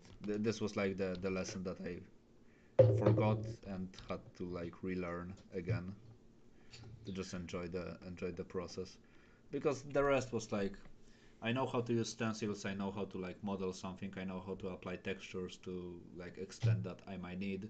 Yeah. I know how to compose them, I know how to press a render button or set up a lighting. Like the technical aspect was not is not really problematic. Mm-hmm. Sometimes something dumb will happen that will make me like it was working, why it's not working, and yeah, but yeah, maybe I'm discovering like learning some simple stuff in a way that there is a better way to unwrap a 3D model to apply a texture, or there is a better way to just do something that I was doing. Uh, and yeah, and glory to Ukraine. Nickname said that he has a similar experience, and the beginning phase is always the hardest for me because it's hard to pinpoint a loose version I am happy with. Oh yeah, this is also very typical stuff. Um, quick side note. I turned my camera back on. I think it turned off the cameras on the stream. So I'm sorry if I missed that. Let me check. Oh yeah, you just turned back on. So let me resize you again. I have to move your circle closer to mine. Okay, the size is roughly the same. Okay, you're roughly in the same place where you used to be. But if someone has OCD, then those 3 pixels here and there will mess their day up. So And just a comment we're talking about, so it's interesting because that's actually been a topic that I've been discussing with my girlfriend, which is the like I feel like the more that you think about something, whatever it is, the more you either become hesitant or the more that it becomes less of what you actually want from it. yeah. And because I see the comment on the chat from Glory to Ukraine, it says that the less seriously that you take an idea, the better it turns out. And I agree with that a lot. Mm-hmm. Yeah, that's true. Uh, but on the other hand, I also like to like my best artworks that I have done, I believe, were done when I was thinking a lot about a piece and I was like kinda making a decision process in my head. So when I was sitting down to actually do the work that I like, I knew what I am aiming for without having a single sketch. The second I start exploring too much, I will get lost in all the details and ideas, and then it is a bit more problematic to finish an artwork. And as he said or she said, to go through the phase where the artwork looks like shit. This is definitely the hardest part Yeah, it definitely of is an any work. exercise of faith in that sense, or Hmm. just confidence. Like, whatever will happen. Yeah, Especially I if feel. you are a beginner, more like a beginner, because you don't know if you can do it or you can't. But if you have more experience, you're like, yeah, I will pull this out somehow. I don't know how yet I will pull this one out, but I know given enough time, I should be able to do it. Interesting. So, What advice do you think would be like there, especially for somebody that's beginning, in terms of like how do you like mentally approach stuff like that? And I'm thinking about just because I'm thinking back when I was in art school and how uh, that was my train of thought, but I didn't really hear many people talk about it. honestly, right now is go do one leg day with Ryan Hamiston, and then nothing is scary anymore. So then you can push through everything if you can finish it. Go do jujitsu. Yeah, or go to jiu-jitsu or any other karate or whatever. So, Yes. but yeah, like on more serious note, I would say just like don't expect anything to happen overnight and just enjoy the process. It's fun. Like if all goes well, you will be living and get paid by drawing dragons and shit like this. So, like, what else can be more fun? Yeah. Like someone can convince me they have a cool work, but when they tell me how was work, oh I did this and that. Yeah, I was drawing undeads for the entire day, and yeah, and then I win on the coolness of the job. So Actually, that is a great that's a great thing you bring up. And how do you answer when like when people ask you what you do? And obviously I feel like what we do is not very known, I want to say. Like, how do uh, you answer like, oh, so what do you do for a living? Because I usually just say like, oh, I'm like make dragons for a living, and then they're left even mhm. more speechless, like, oh, that's like, is this good for you, fella? I usually answer exactly the same way. Like, explain what you do. I draw dragons for a living, and they are like, huh, okay. And it's more than enough to explain because yeah, usually what you do, whatever the client wants, and then I fix the feedback, and I am sad internally sometimes from time to time. Because of what they want you to change. Yeah, Yeah. it does happen like this very often. Oh yeah, dude. Especially when it's an idea that you were actually like, yo, this is gonna like, man, this is gonna be this is it, you know? Yeah, Like, and this is one of the things that was it was hard for me for fortunately for a brief moment, but I for like it was on freelance, not on a full time, but I used to treat freelance work too personally, and because of this I was really hesitant to like actually solve the problem that was given to me. yeah.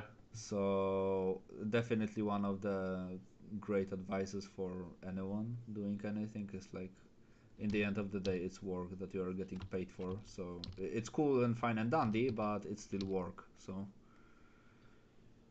Yeah, so I agree with that. That's yeah, 100%. I feel like the team always comes first. the hardest part is the mid phase when things barely start to work with each other. Yeah. That's interesting. Hmm.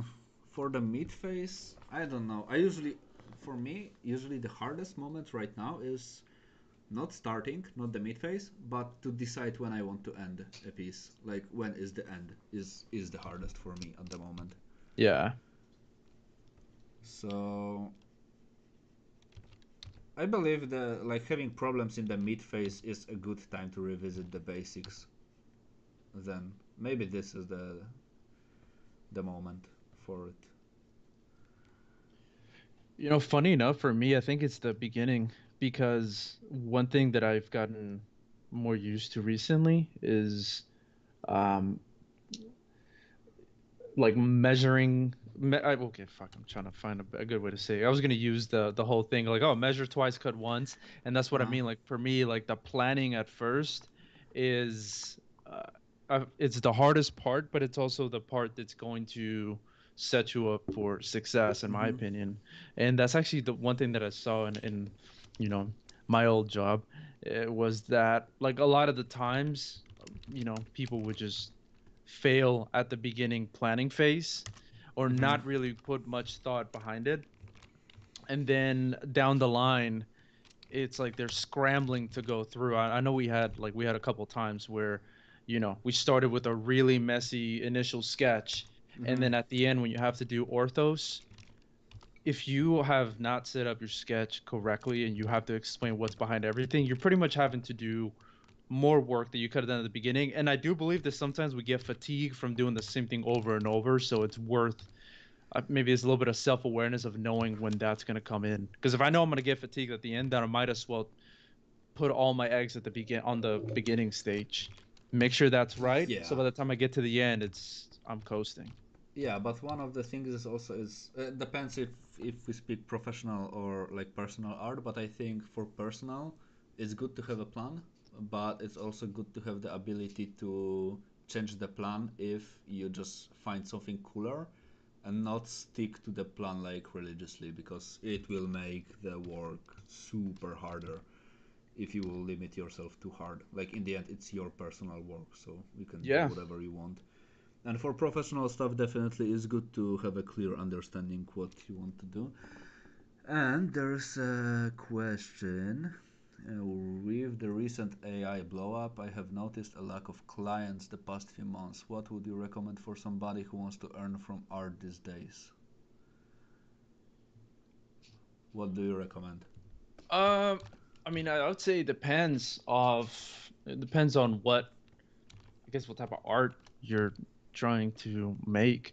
Um, because here's the thing, I mean, regardless of what's happening with AI, I feel like I'm in this category too of like, hey, you know what? I'm on my own and I have to like I mean, I don't pressure myself in this hard way of like I need to make things work, but I'm in the face of like this is my time to explore and have fun with as many different, different means, I guess, different things. So I would say my advice would be just take this opportunity to explore a bunch of stuff and try new things, try YouTube. You can literally, I'd say you do um, anything. Mm-hmm. And if you're wanting to get in the concept art industry, I mean, the first thing would be just to get your portfolio and, start applying to places. Right now, there's a lot of outsourcing studios that some are looking for new people or more Mm-hmm. junior people. So I don't know what level you're at, but yeah, I would say either try a bunch of new stuff, or if you have an idea of what you want to get into, just Yeah, put all your that's eggs in that and true. attack it. And from me, I think it's kind of again the basic answer: just have fun and continue doing what you are doing.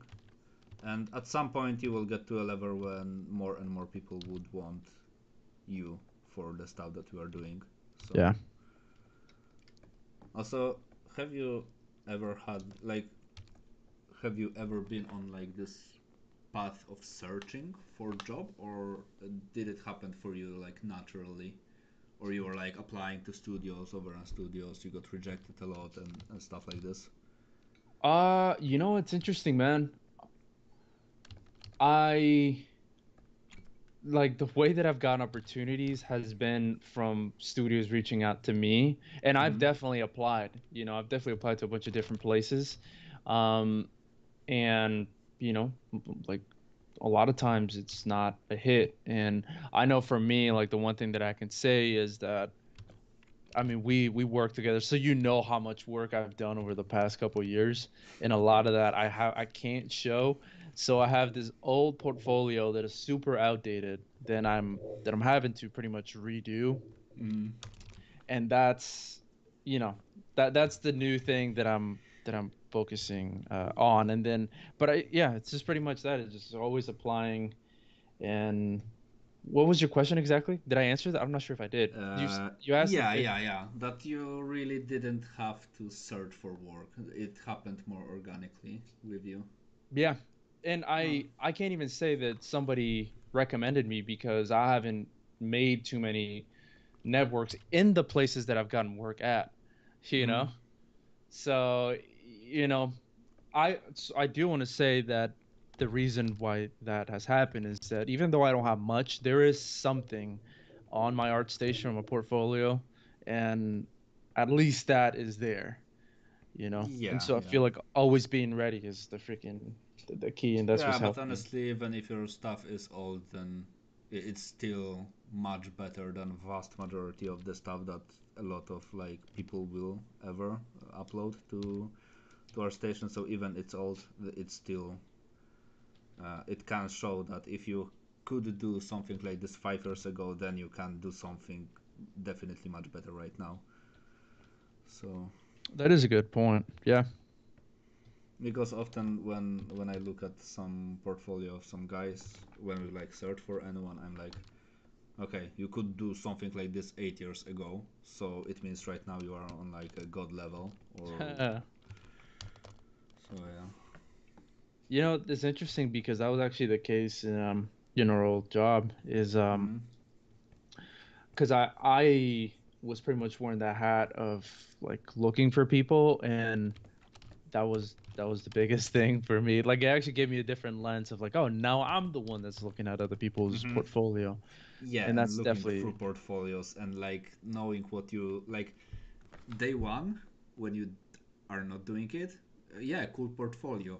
Day two, when you have to look for someone for the portfolio, look at the same portfolio like, what is this shit? Well, this person can't do anything. yeah, So yeah, it's very eye open. It was very eye opening for me when because now I also sometimes help to go yeah, through some portfolios, and I was amazed how hard it is to find someone who you can judge will do well in work totally. based on their portfolio. It's super hard and it's super tricky. Yeah, yeah. I mean, I heard this once, which is that there's a bunch of artists, but really like 1% of those like 10,000 or whatever Mm-hmm. is a percentage that you could actually, reach out to and use. And of that 1%, hopefully like someone in there might like is either a fit or is actually willing to work with you, Mm-hmm. like if you're in studio side. And so, Yeah, because there are so many like random small things. Because okay, someone can be an amazing artist, but their soft skills of like communicating, just being on time and stuff like this, yeah. can be all over the place. And no matter how good you are, if you don't hold your deadlines, it will be a fucking huge problem. Hmm. So yeah, it's definitely a thing. Like out of those, as you said, out of like 10,000 people, you are lucky if you find 10, or if you find one in 1,000. And I It's will say, especially that communication part is freaking, it's important because mm-hmm. if you're going to be late, like you got to communicate. Like that's Yeah, that that's that you are going to be late.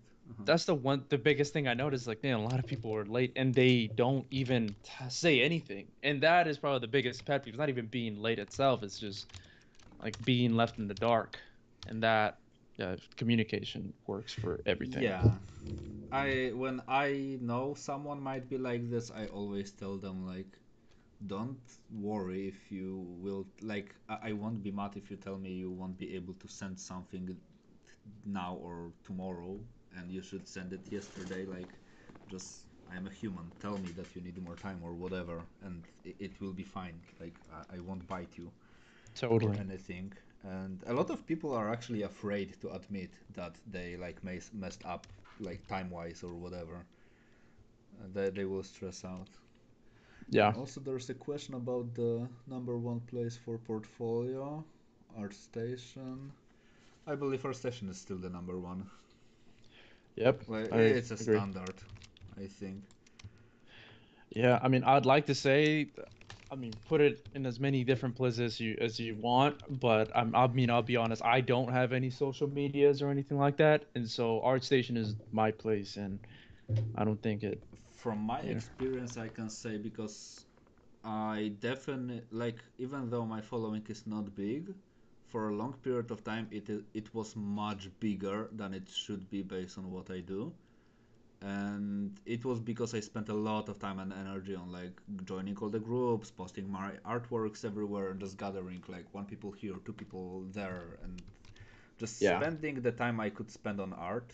Uh, I was spending it on social media, and I would say it's better to have one place that you really care about. Like in my case, it's Star Station. It's like my main platform, I would say, and Yeah. also YouTube because for the streams.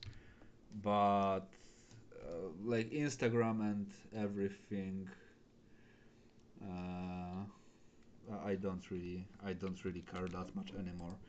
Yeah. And because I relieved a lot of pressure related to the social media and likes and everything, making art is again much more pleasant than it used to be. Yep. I second all that. So it's a bit more fun. And what are, in your opinion, really important things that need to be in portfolio for junior concept artist? Oh, this one is more for you because I believe you have much bigger experience with juniors than I am. I disagree. I feel like we can both answer that. I'll go first. Uh, Important things to put in a portfolio for a junior concept artist. Um, I would say, I mean, first of all, it's some sort of direction of where you're going, as in, like, if you want to apply to a specific place, have a bunch of work that has that style.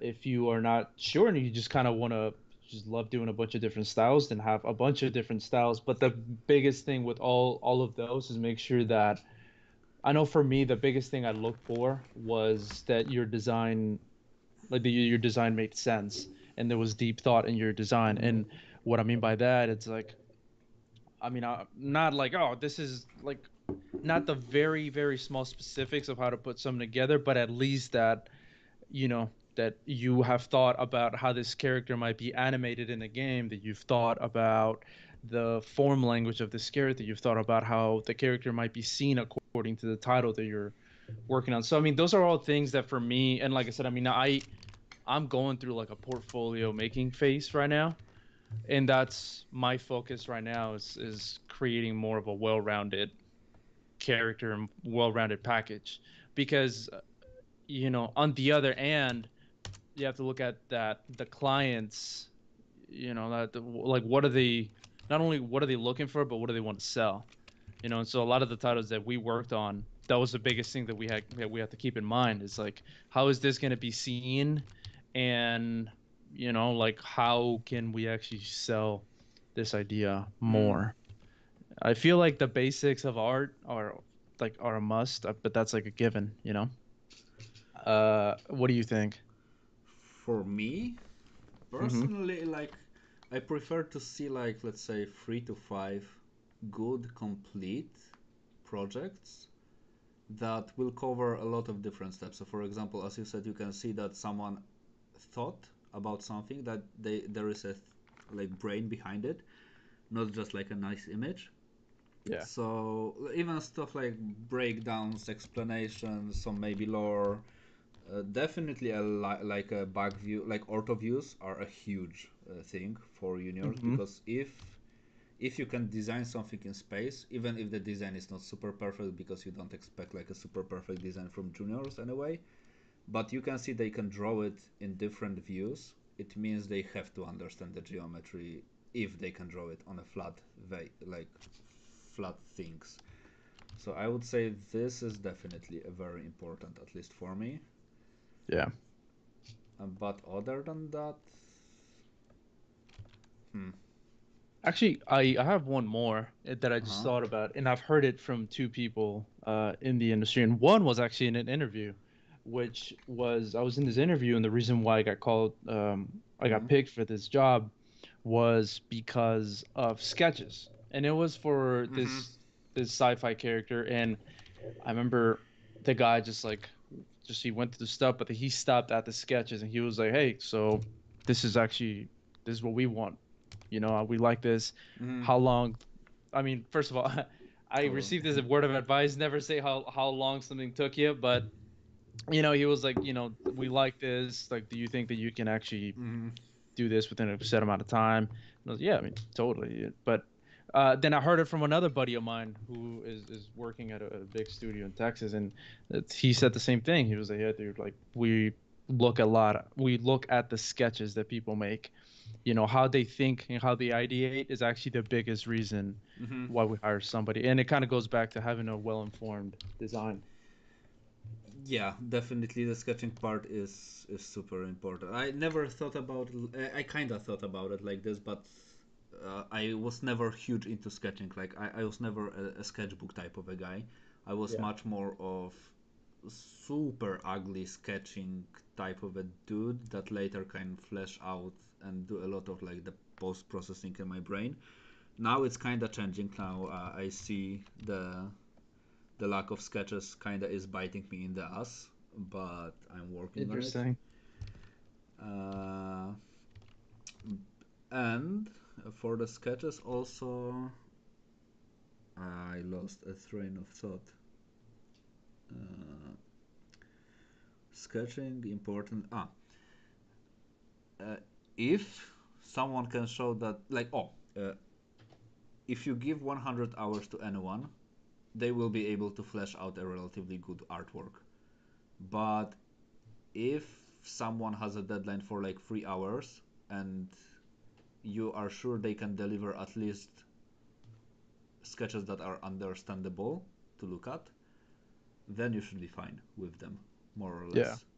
So yeah, the sketching is definitely important. And also for me, the thing about sketching, because I was always huge on like not doing stuff that is unnecessary in a sense. And for a really long time, I couldn't understand like even your feedback sometimes in work that Hmm. something just needs to be nicer. And I was like, why? If you can't see the general idea, like I can always make it nicer later. But just recently, I was like, huh. I want it nicer because I just don't want to hear from the client that we need to improve the sketch or something like this, and it was like super obvious after I like uh, experienced it on my own, like from the other hand of someone who requires a bit more art to be done. That's interesting. So, Like um, previously, I would go the lowest effort, maybe not the lowest effort, but the, let's say, lowest acceptable level, because this way I can have more time for other stuff. yeah. Now, honestly, I would spend more time on the sketches because in the long run it will solve the problem faster. But also because I believe the skill kind of went up, so it's a bit easier to design everything properly a bit faster. Yeah, it's interesting. I remember actually having this conversation with you about that. And I remember you were saying it's like, "Oh, why don't we just attach notes to also explain what's going on?" I feel like that will help. And Yeah, I remember that because I've been having to do that recently as well, on top of having to deliver like cleaner stuff. yeah, and like the notes, basically the notes is the second sketch that you can do because as I said many times, sometimes you might have a great idea, but you just might lack the skill and ability to execute the idea. But if you write Yeah. what you wanted to achieve, then the client or whoever is working with you can be like, oh, okay, so this is supposed to be this, so then you can do it this way, and now the idea works much better because they are on the same terms with like you, and they do understand what Yeah. you actually what you meant and what you might need. The work that I'm having to do, I'm having to legit go from zero to rendered for the sketch Mm-hmm. phase. and I'm having to do multiple sketches of that, and that's been probably the biggest new Mhm. test for me. One It's like thing only, how do you because hmm for a brief second you or I cut off. Only check if you are on cable on Wi-Fi, just in case. I'm on Ah, okay. Wi-Fi, and it kind of is crappy here, so Ah, I'm okay. No, sorry. no, no, I meant like if you are by accident not paying for the data transfer, because it does happen sometimes that it does switch to Are something we paid. solid? Okay. Yeah, and for the notes, I believe there. I remember hearing like many times that good design don't need an explanation because the image will like explain itself. And I was like, this is for me personally. I think this is a bunch of bullshit because every good design is just needs some lore behind it, some gratis explanation for it, and most likely Mm-hmm. it will be much more interesting. You know, it's so funny too, because I feel like that's I was the one that was saying that, just because I remember Mm-hmm. I think I remember thinking about that. I was like, yeah, I mean, like if it's good enough, it should be clear. But now being on this other end of having to both deliver Mm-hmm. good, like good looking stuff, and then on top of that, since there's a bit of a language barrier with some of the clients I Mm-hmm. work with, um, then I also have to explain it to make sure that the idea goes clear. Because for them, funny enough, uh, they might just either get their own ideas from it, which Mm-hmm. has happened often, and then I'm like, oh crap. Well, then I guess I'm stuck painting those ideas that I actually didn't intend to show, but I guess they liked.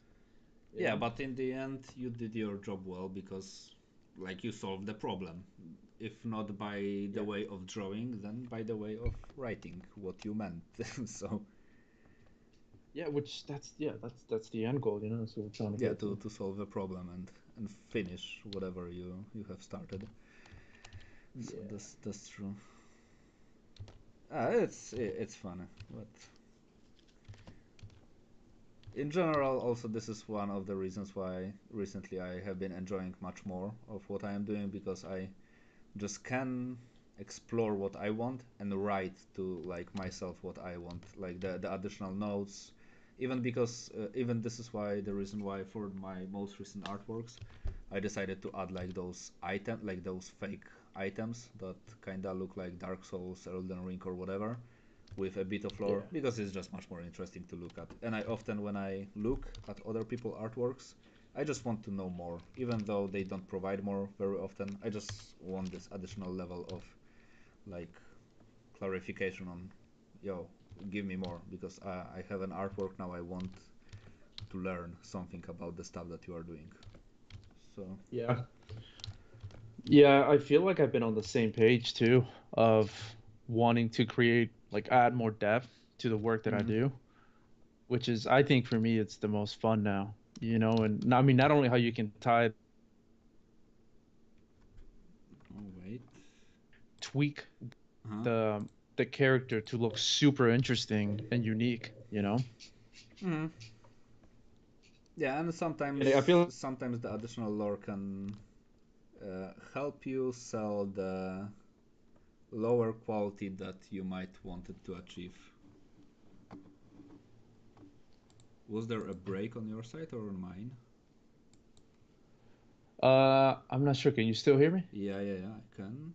'Cause I'm not sure if my internet is doing well or yours. I have even no idea how to check it, but should be fine. Yeah, should be fine. Can you can you hear me good? Everything solid? Yeah. Just from time to time, like the second or the third time, it was like 1 or 2 second cuts.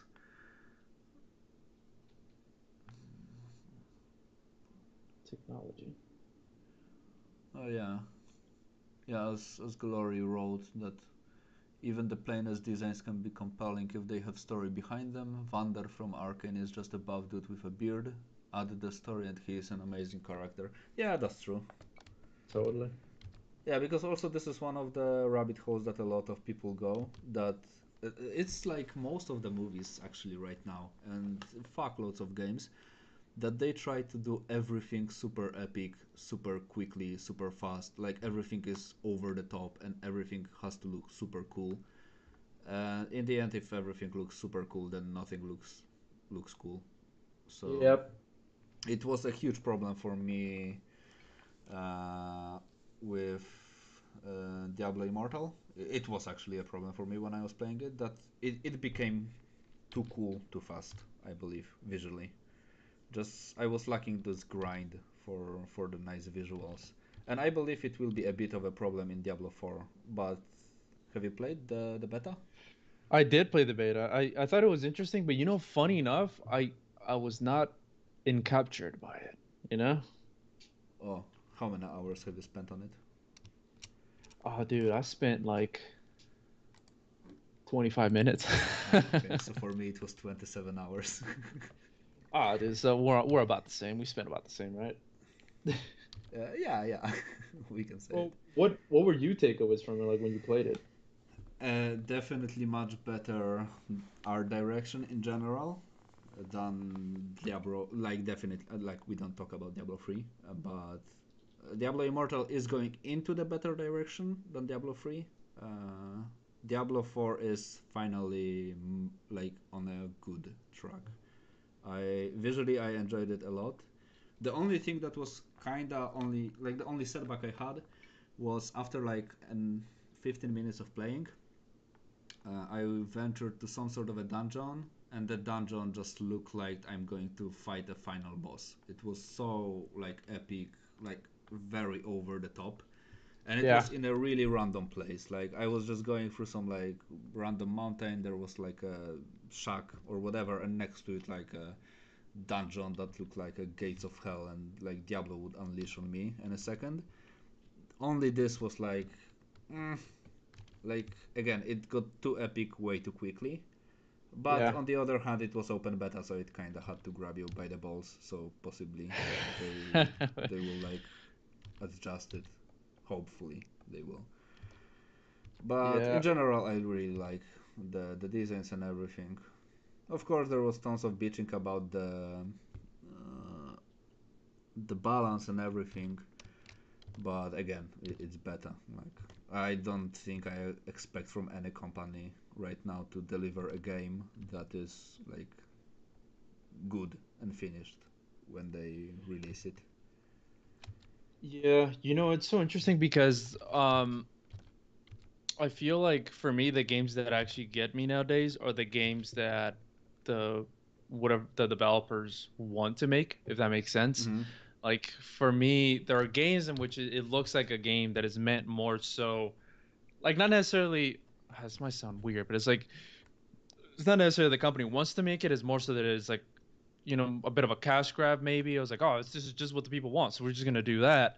But I feel like to me, it just lacks a lot of personality. But on the other hand, there's a lot of games that are a lot more intimate in that way of like a developer. That's why I love indie games a lot. Mm-hmm. It's because it's like, yeah, this is actually something I really want to make, and it's a story that I really want to explore. I think like one of my favorite games is this game called Frostpunk, and it's Oh, mm-hmm. very like I love the music is incredible. The story, I mean, it's not really much of a story, really, but it's just, I guess, the background of it, the world, the universe, everything to me is just, it's awesome, you Never know? played it, but some of friends of mine were working on this game. Yeah. So yeah. And again, like to me, that is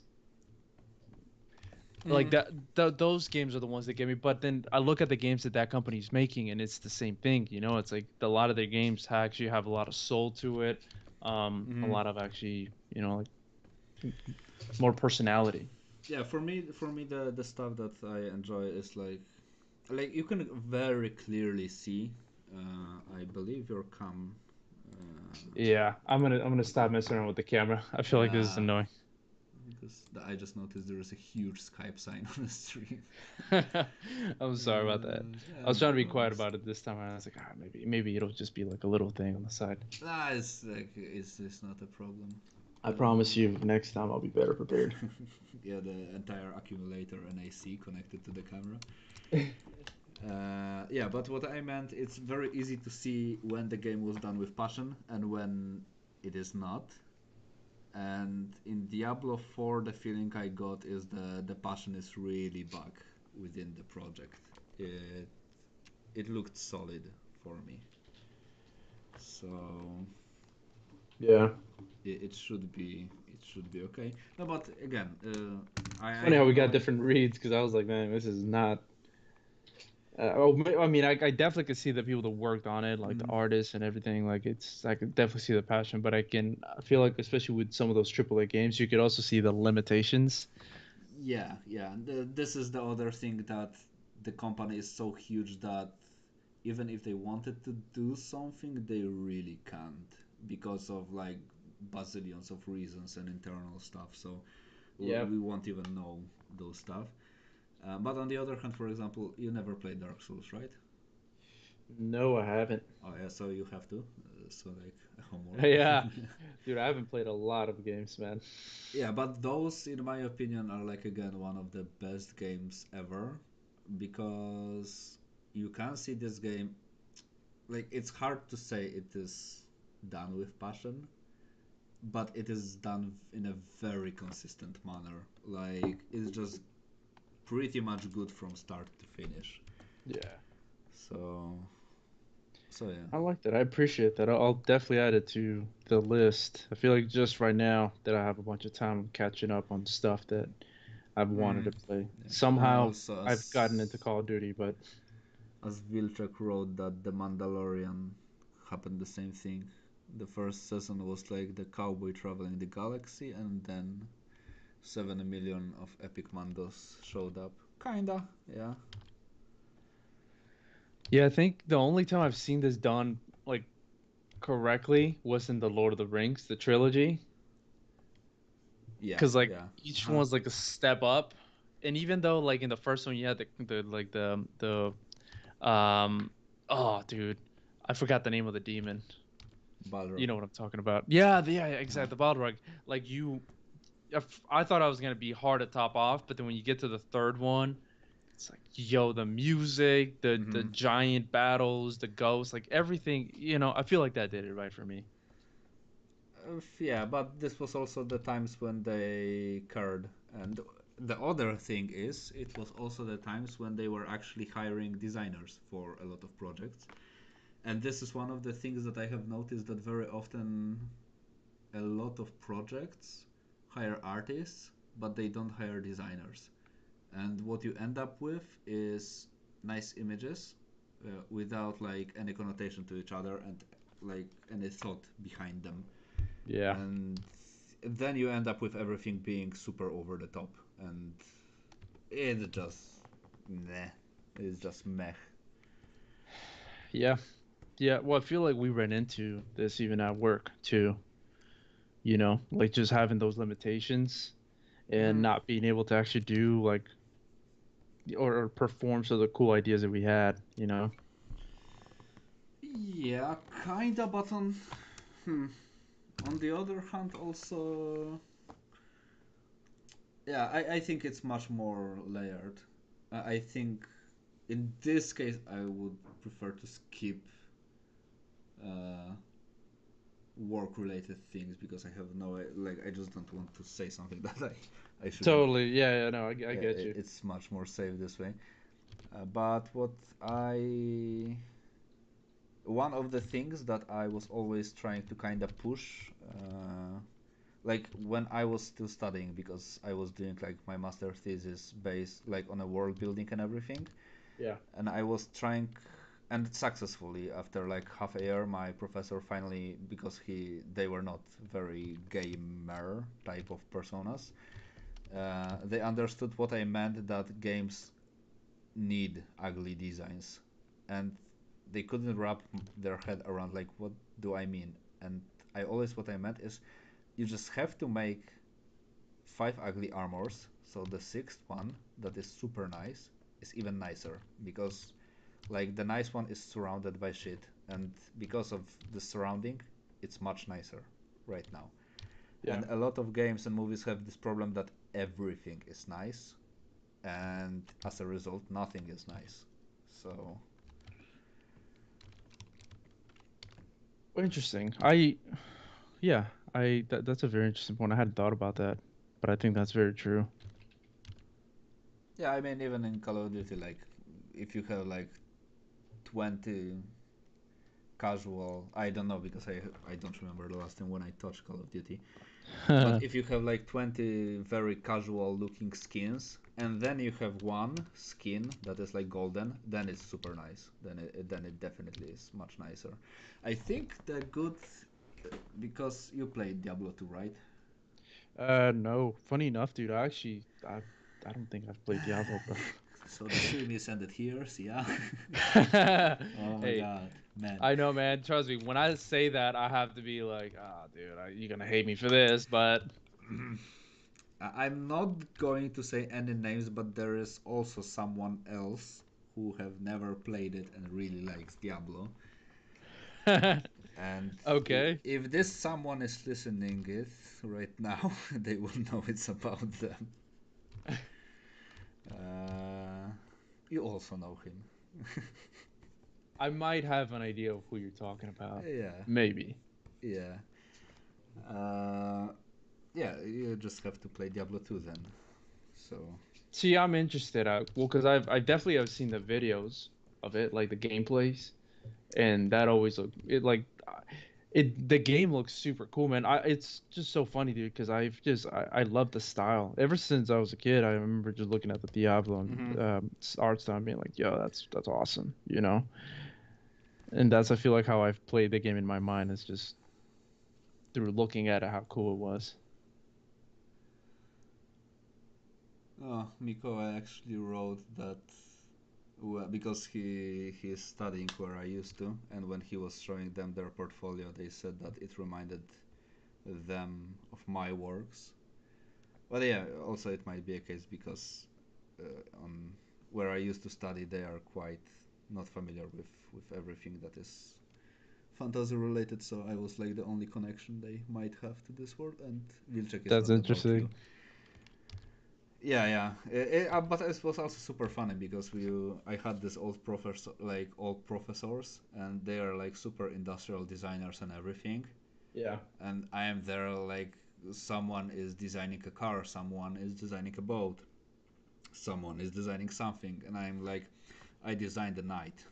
So That's funny. yeah, and actually it was kind of funny trying to talk design with them while designing the knights and everything. And then I also discovered that honestly, like industrial design is not so super different from games. Like it's like design is design, just the output will be a bit different in the end of the day. Yeah. You know, I always have these conversations with my girlfriend because she's actually a fashion designer. And so we Yeah, talk about how the designs of principles they apply to everything, you yeah, know? And I feel like it's all around. Dude, I even watch like cooking videos and I think of design already, you know? Because I feel like it's very similar. Funny enough, even though that sounds kind of weird, but just trust yeah. me. But My mind, it is. yeah, I was also briefly thinking about it when I was watching this show that was about making um, not potions, Cocktails? drinks, cocktails. Yeah, Dude, was it cocktails. Drink Master? On Netflix, I believe so. And Yeah, dude, I freaking love that show. there was this dude who I absolutely don't remember, but he looked like the spirit of being a hipster. This huge guy with a beard and nose ring, Yeah, and I he know who had you're talking super about. nice presentation. I was like, this is like this is basically like a graphic design on a plate, but you can drink it, and it will be tasty. So Yeah, yeah, yeah, I it's very inter interdisciplinary thing. The rules apply everywhere pretty much. yeah. Yeah, and I feel like the noticing that you could just again like I even again I approach cooking the same way. I mean, I'm not a great cook by any means, but I can fend for myself in the kitchen, that's for sure. And In the kitchen, I can make pizza, and usually I don't like doing a lot of stuff in the kitchen. oh, dude, I make some incredible cereal. I tried once making cereal for myself, and they tasted like shit because I did the mix wrong. So I ended up Wait, with wait, like something. you mean actually making like the cereal from beginning More to end? more no, no, more like buying components to mix it in a nice manner that it will be tasty, in a way that I buy this like grain, I buy that grain, I buy this thing, I mix this in this and that proportion, so when I like combine it, it will be like have a lot of flavor and will be like healthy in a sense, and without like many added sugars. And I did it, and it tasted like cardboard. And then I was like, okay, I will just buy stuff that is ready made. It's not ideal, but at least it's more tasty. See, that is very interesting. I just meant like already made cereal and milk, but you actually went the full way. That's awesome. And now I go the already made cereal and milk because it turns out I am not able to make good cereal. I wouldn't even try, man. That's the one thing I've been wanting to make is that like chips. That's probably gonna be the next thing I try to make. The Like what? so they sell these tortilla chips here that have Ah, uh huh. Yeah, yeah, yeah. like they're rolled and they have chili and lime, and Hmm. that's probably gonna be my next adventure because they're discontinuing them at the store, and we just can't have that. One of the most absolute weird stuff that I have ever eaten, and I only remember it's like a core memory for me. A neighbor from upstairs, when they were like taking care of me because I was like super small and my parents had to go somewhere. Uh, they did like a fish for the dinner, and from the tails of the fish, I don't remember the species though, they made chips, and they were super good, and it was super weird. Okay, so you know what? That is actually a thing, man. I mean, I've never had like fishtail chips, but I have had like the fishtails when they're really nicely cooked and roasted, bro. They're onto something. Whoever did this, they're Yeah, but onto something. it was like 25 years ago or something like this. So it was like the fusion kitchen way before fusion kitchen became a thing. That is freaking cool, man. I Yeah, just recently the only like similar stuff I done is I air fried some like chicken skin and made them into chips. yeah. And This I can imagine is tasty. that's where it's at, bro. But in my case, I never really liked the chicken skin. Like I was never a skin type of a guy in terms of any food. It's because you haven't fried it, my friend. Yeah, that's true. That's definitely true. See, I'm in the South here in the US, so they Yeah, love also you fried were in the everything. Kentucky, so you are obliged to, or you Yeah, were in the Kentucky, you are obliged to like everything that is fried. So actually, to for dinner today we might just have some fried chicken, bro. Like that's we have it at least once or twice a week, man. And it's not. I mean, we make up for it by eating salads and stuff, so we could do that, mm, but it's a serious thing out here, man. And there's really not a lot of in the little town that we live in. There's not a lot of options, so fried chicken it nice. is. Yeah, my soul today did a Toscan chicken or something like that. It was super good. Definitely one of the best things I have eaten in a super long time. Wait, do y'all have like foods that are from like specifically like from Poland that you guys Oh like yeah, to eat or a make? lot. Like pierogi, for example. Hmm. Those are like a typical Polish, but for other stuff, I would have to check the names because I am quite bad in remembering those stuff. Typowe polskie jedzenie. Yeah, we have a lot of uh, like yeah, gołąbki. It's kind of funny because it's like a small pigeon in terms of like the direct translation. So Interesting. like a gołąbek is like minced meat with rice. I believe that depends on the region. Mm-hmm. That is like um, all like done with the spices and everything and wrapped in lettuce and then cooked or something like this. It, Interesting. That's dope. I yeah, like and that. it's super good. Pierogi are super typical, but it's like the Polish version of gyoza dumplings, Yeah. basically. Bigos, this is also super typical, like meat and the also lettuce, but in like the more Christmas type of way. Mm-hmm. Uh, th- it's hard to say right now because I don't know what came from other countries, but the thing that definitely I can say is vast majority of friends who were abroad, like from abroad, and came to Poland, they said that they have eaten the most delicious food ever in Poland. That's interesting because I would be interested to try well I really am interested to try like Polish food or more European food like when my girlfriend's from Spain so Mm. like we always talk about European food and how it's different it's just a different level, you know. I'm only not a fan of like the old style Polish food because it consists stuff like, for example, czernina. It's basically a blood soup. Uh, Okay. Let me give you a. See, the reason why that's not like weird to me is because we eat something similar, not a soup, but like the blood sausage, Yeah, and yeah, we yeah. It's kaszanka in Polish. It's basically like a sausage with meat and the mm, kasha. I don't remember the name for it. Uh, yeah, but for example, for the czernina, for the blood soup, you just add like a blood of duck or whatever, or a pig, and you just spice it and eat it. It's super fucking weird.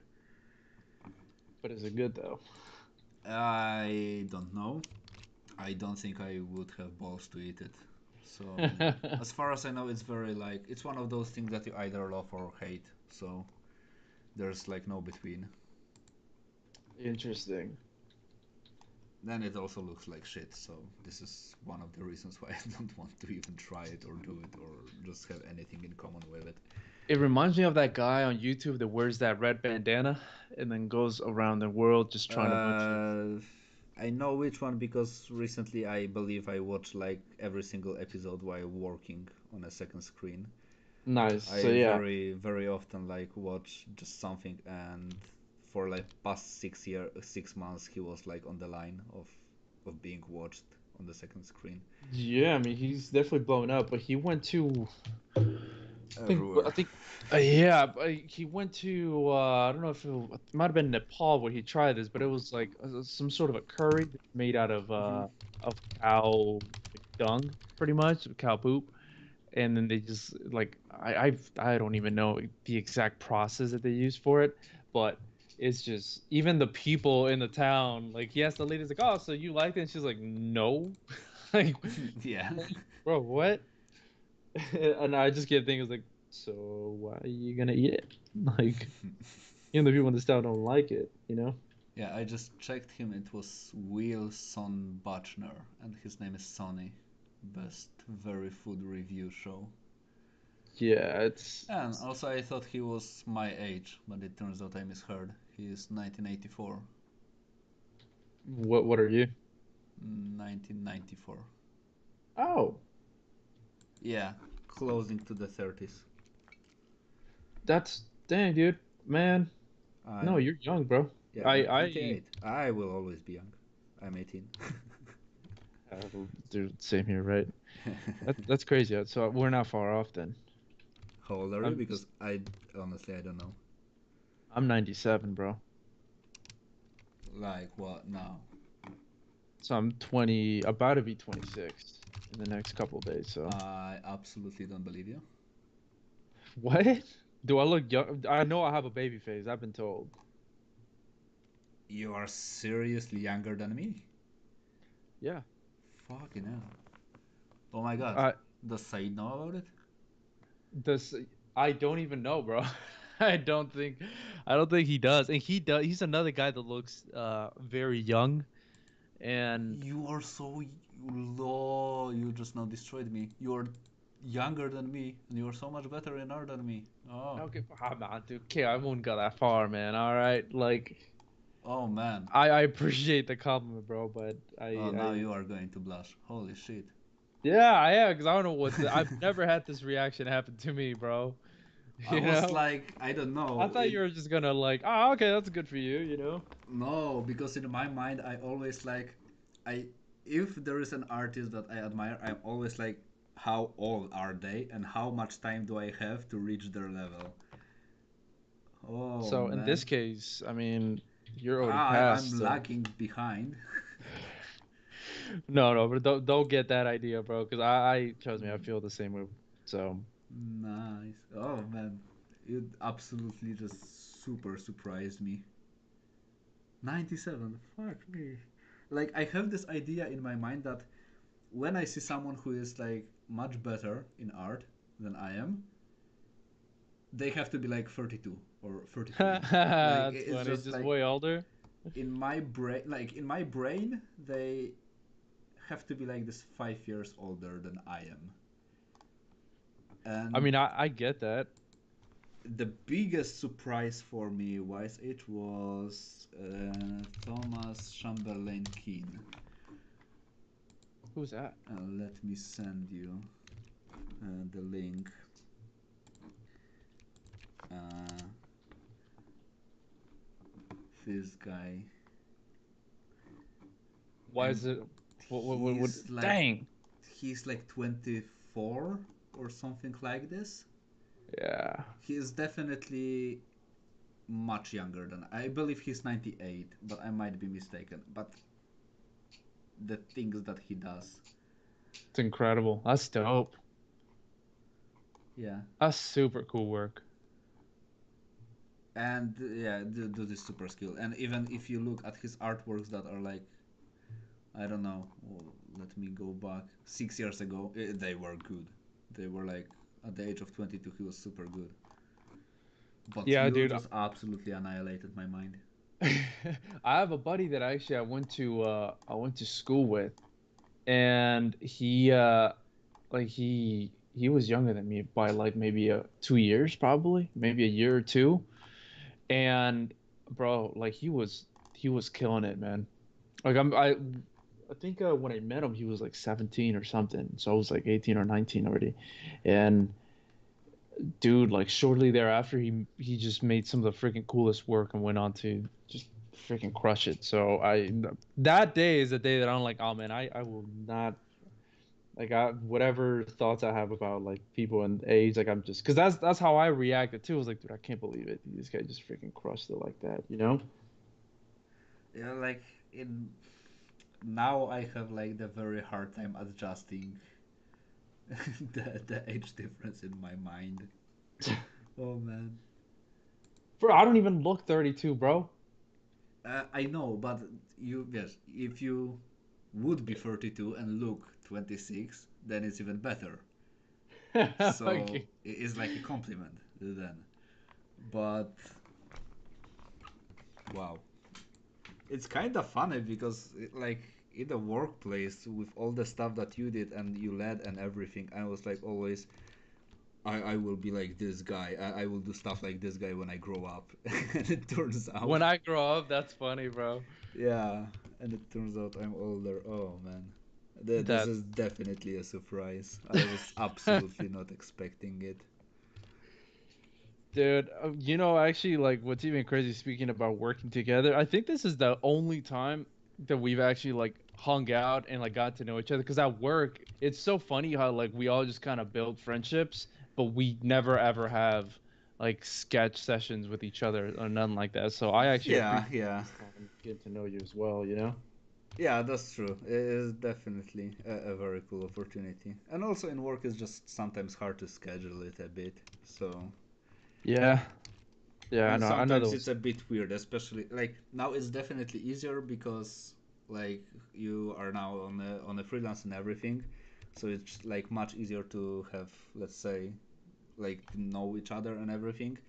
Because Yeah. in work, when someone is like let's say your supervisor, art director, it's sometimes a bit sketchy to like be too friendly in a way. I don't Yeah, I know mean if you know there what is I such mean. thing as like work etiquette, you know. Yeah, yeah, Which is funny that's true. because you were always coming up with the memes, and I always thought it's like, dang, like that's you're coming in. That's bold. That's bold to come in with memes always, bro. Like, but it worked, and I remember just thinking, I was like, that's that. I when I first came in, I was super just straightforward, like super serious, nothing, no jokes, no nothing. And I think Yeah. from the get go, you were out here, the meme lord. So It the worked. It worked. It is my role right now. meme lord. I mean, Yeah. you do it well, dude. At this point, you're meme director. Yeah. Yeah, now when Michał is also working with us, he is also going well with the memes. So the See, I never definitely knew how the to respond. Whenever you'd send memes, I'd be like, ah, we're at work, so I don't know. But then also, that's freaking funny. yeah, it's I always had the assumption of like workplace can be nice and funny and it shouldn't be like super stale and super serious. Like the more people are chill, the easier usually the work gets. So I agree. Well, especially when you're dealing with everybody's working remote, like that's, yeah, you it know, has to be a bit more personal in a sense because totally. otherwise it will be just a bit too overwhelming. Yeah, I mean that's for me the one thing that I miss about definitely the team always is just that I don't know, it's just cool, you know, it's cool like coming in and like your memes, huge part of Mm. it. Seeing everybody like just BSing and just not BSing, but you get me like just a little bit of personality that we could bring into the daily. Mm. That was that was Yeah, major. that's true. And also, what is cool about like going back to the topic of people asking us what we do for a living, it's very hard in this work to meet someone who is an absolute ass and it's really unpleasant to work with in a sense that it's just like let's say stupid. There's it's it's much less random people in this work. Like Yeah. most often than not, you will have something in common with like someone who is working with you. So it's much easier to have a common ground, like common base on something. Yeah, I agree. I mean, I feel like the biggest common thing being art, which already is a pretty, I mean, when you think about it, art is already kind of a rare thing, you Mm. know? And to find other people that are also artists, like that's it. And the funny thing is that I feel like I meet a lot of people that are like, oh yeah, like everybody that I've met used to draw when they were like 10 years old, and that whenever I tell them Mhm. that I do art, they're like, yeah, man, I used to be an artist too, man. I stopped though. I was like, oh yeah, well, how old are you? He's like, ah, I was like 7 or 8, you know.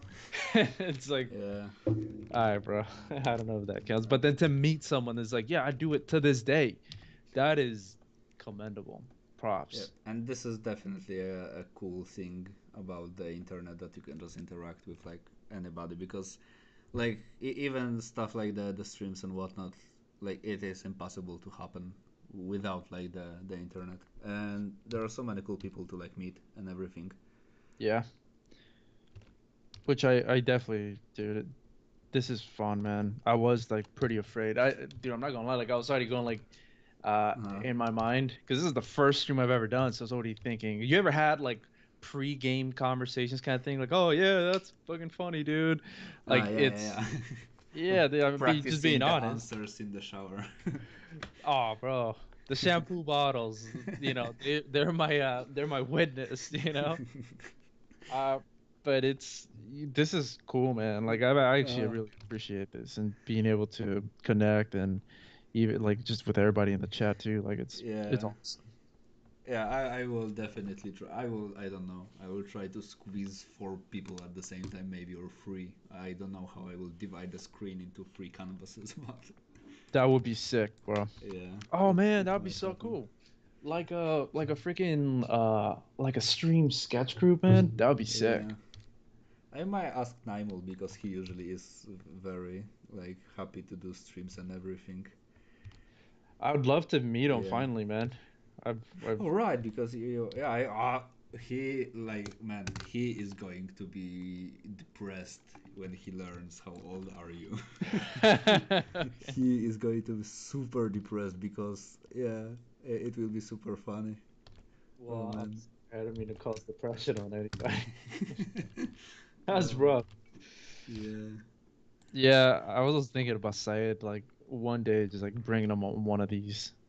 Oh yeah, definitely. We have to, Yeah. but he is like I believe the busiest guy I have ever known, Yeah. and I have not a slightest clue what his secret on time organization is or what spells he can cast that extend the day for him. But the amount of work that he can do is Yeah, spectacular. I will say this. I've wondered the same, and I have some theories and but it's still nothing comes close to how efficient that dude is. Yep, he is a He magician. has to That's have a simple. twin. He has to have a twin. That's all I can imagine. Yeah, I will also. If anyone is wondering, we are talking about Said, so go check him out. Yeah. Oh, we gotta link his stuff. Oh yeah, you linked it. Yeah, yeah, Sick. yeah. And his newest artwork. It's super I nice. his what? His newest artwork. Yeah, the night. Was it the night that Yeah, yeah, the night. yeah, that's freaking cool. It's very nice. That dude is legendary. And also, what is super cool, because this is one of the things that I skipped about in general the art community, is most people are super supportive of each other because they just know how much shit you have to go through to be on like the good level, Yep. and most of the time they will just help you. So this is also a huge benefit of like just working. Yeah, which I really appreciate that too. I mean that's a great point, and I don't think that you find that sort of community just anywhere. Because I feel like just in general, like digital art, like this community is very niche. And You know? this is also a very nice point for being the AI artist, because like I can't imagine the stream by AI artists that gather and prompt together. This would definitely be one of the lamest stuff that could exist. Yeah. They Um, definitely will miss a lot of stuff. yeah. Well, you could like compare it. Just to like this to me is cool. Like just like being able to see you and how you work, and then like being able to just make like I don't know, just like I guess take my mind off of things, or take our mind off of like the dailies. Like that's I love that, man. Oh, that's true. Huh. Yeah, it's fun. I will be super monothematic right now, but I'm kind of glad that just now I learned how old are you. Back to the age, bro. What's going on? Like why? uh, if you would give me all the feedbacks that you have given me that like were like pushing me so much further, and I would knew that you are younger, I would be like completely like great, super. I'm super thankful. But back in my head, it will be like, oh, you are younger. So it's just like, all right, kid. Yeah, That's right, funny. kiddo. Oh, bro, that. Man, that's funny. Yeah, That's a funny perspective. yeah. Usually, like the age gap is like I don't really care if someone is like 50 years old or is like 40 years old or 30 years old, but this gap between 25 and 30 is what defines like the profession of most of the people for the entirety of their life, most likely. And in those 5 years, so much different stuff can happen.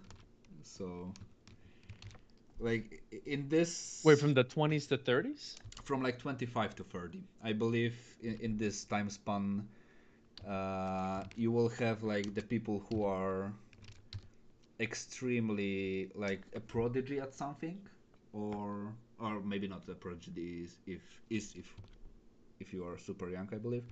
Yeah. But what I mean, you won't be surprised that someone is super good when they are 50 years old, but you will be Yeah. surprised if someone is super good when they are like 25 or 26, given the fact vast majority of people will start doing anything around this age, Yeah. pretty Well, much.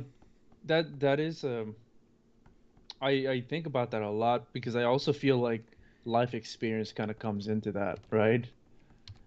It's like Mm, what have you been through? You're so young, you know? Like do you even know life kind of thing? yeah.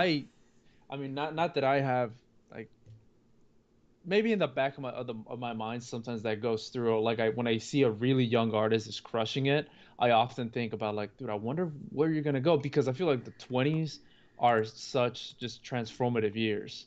Like you just will go through so many things, and I've Mm, heard of so many artists that are, they start in their early 20s, and by the time they're 30, they're in a completely different field. I've heard of this mm. some guys working at big studios that they just went the opposite way and went to like study rocket science and work at like NASA or something. It's like how? I believe I exactly know who you talk about. I absolutely don't remember his name, but he was a super good artist. Then he was doing a lot of cool NASA related like artworks, and then he started learning about like exactly about something of the aviation and something like this. Then did studies about the topic, and now I believe he's working at NASA or something like this. Uh, I don't remember. This is such a long time that I heard about this dude that I It don't even was know where he's at now. easily it was easily like 8 years plus ago. It was Yeah. super old. Yeah, it's things like that where, like somebody Uh, that's 30 and doing it, like and had been doing this for a while, that's also like super admirable because it's tough to stick with, especially doing like the tough years of learning, which is mhm. there's nonstop learning, but you get it. Yeah, and also the other thing that is like in this time span of 25 to 30 that is always like, let's say, annoying to me is I know how much time you have to spend to learn something, and seeing someone who is your age or like younger like you, but knowing like being much more proficient at this certain thing, it's like there's always this like, yo, how have you done this? Like, what is the secret? Do you understand something faster? I don't know, your brain process information better, or like what what is the difference? This always was like interesting to me, which is also kind of funny because back in the days I used to be more jelly about like those skills, and now I feel I am much more like appreciative or something like this. Yeah. No, no, no. The Milbert asked if it's Jama, but it's not Jama. Jama is still painting, or Yama. I don't know how to pronounce his name. It's a tough name. Yeah, that's true. I mean, I definitely, when you see some younger artists that it just clicks, especially like people that are like not even 20 yet, and you're seeing them do some freaking awesome work. Mm-hmm. I do think about like that part of like what's clicking for you, like how are you getting this. But then what I've learned is that if you spend time with them, like things come together, like you see it as like, oh, I know why, because like whenever I talk to those, like especially when I was going to school, obviously I met a lot of them, Mm-hmm. and it's no surprise that all they would talk about was just a bunch of um like things about how things work. Like some guys would be really, really obsessed with, well, yeah, like space stuff. Other artists would be really obsessed with marine life and how everything works. And so you actually get to know them and see how their brain think and what fascinates them, and then you add a little bit of like skill, like maybe they've done art for a long time Mm-hmm. or they acquire the necessary skills to communicate an idea, and it kind of comes together, and I can see how it makes sense because now I definitely see the value of learning just something different. Like I've been reading books, like the most I've read books in my life is now. And Also, Maxim nicely wrote it that it all comes down to when you start doing your thing in a serious way. That's also true. That's totally, also very true. Yeah, yeah, because you that's a can do great point. something as a hobby, but unless, yeah, that's right. Unless you don't really treat it super seriously, then, or at least seriously, but still maintain to have fun and whatnot and mental like calmness, then it definitely is. Uh, Again, I lost my train of thought. Doing Uh, things seriously. yeah, it's much easier to progress when you do stuff seriously, which actually also brings me to an interesting point, because when you decided to go freelance from full time, Hmm. uh, it basically meant that the senior artist, like with huge amount of skills, is like leaving the company. So now there has to be a replacement for it, but there's not enough people who can like replace what you can do. And it also kind of puts a pressure, for example, because I, for example, got some task that I was like, I believe not ready for, but it was like, now you have to be ready for it. And like, again, when if not now? Yeah. So it also kind of forced me to like up my game quite heavily. So you could stay, but thanks for the opportunity. Yeah, I mean, dude, it's well, first of all, I can definitely see it, and it's awesome just because like all the stuff that you've done recently, it's been like, dang, this is freaking cool, you know? And so I'm glad that it had that sort of effect. And I know that like for me personally, stepping away and like going to freelance, like that is definitely been the another huge opportunity such challenge of like, all right, like how can I make the best out of this? And even to Maxim's point of like doing things in a serious way, I definitely like, for me, obviously there's like no other thing. Like this is it. This is what I have to do. And it's a Mm-hmm. it's great that it's also what I love doing. But if it wasn't like that, then oh bro, it would have been like I don't know what I'd be doing right now, man. I'd probably be doing something else. But it's just, since I know that this is what not only what pays the bills, but um, what's gonna create a life forward, then I have to take it super serious. Yeah, and it's also nice that most like it's cool about art that it's pretty much all about self improvement. So you, by the end of the day, you just want to be better version of yourself with better skill set than you have yesterday. Yeah. So it's also it's a tough thing, but it is super rewarding in the long run. So Yeah. No, I totally agree with that. it's very nice. Yeah. And also definitely like we have to do more of those streams because the thing that I have drawn, I believe I would never draw it if it's not for stream. I would I would stop by overthinking it, and now I can't. Bro, And likewise, man. yeah, This has been fun. Like I appreciate this, and I mean I don't know how your schedule's looking, so that's why I'm hesitant to be like, yeah, let's do it again. But honestly, like I'm so freaking down to do this honestly, again and the more the often. best part is the more stuff I have to do at a certain hour, the better I am at scheduling my time. So like the streams and the gym is a good like thing because I know at this hour I have to do this, at this hour I have to do that, and then I just have to organize myself better. And if there is something that artists usually are quite bad at, is the organization of their time. Oh yeah, This is a problem for a lot of us. that's definitely been a freaking a new part of being an adult is that it's like oh dang, Hmm. everything requires schedule. Yeah, that's right. And planning and everything, like, and try to meet with like more than two or three friends at the same time to drink a beer. Like when you are closing to 30s, it's close to impossible Yep. sometimes. I could definitely see that. I mean, it's funny because just recently I've been like, I miss some like my homeboys over here in the Uh, U.S. and we're all scattered, so I'm trying to see how we can plan a trip together, and that is now that's even more that's like even more impossible. Hmm. Because it's like one of them has like a kid already, the other one is like got married, and so it's like not Yeah. only do I have to ask them, but I have to ask their wives for permission to take them away for a whole Yeah. week. Yeah, that's It's true. that's Yeah, always yeah, and give like on top of that, which makes the Said organization even more amazing, because he also have a kid and he also produces like bazillions of artworks all the yeah, time. So dude. I'm telling you, we have to bring him aboard yeah, because I will try. I will do my maybe he best. will share his secrets, maybe he won't, but you just never know. Yes, recently we got a recording of him drawing, but you know, it's a I'd like to see the recording. I wish I was still there.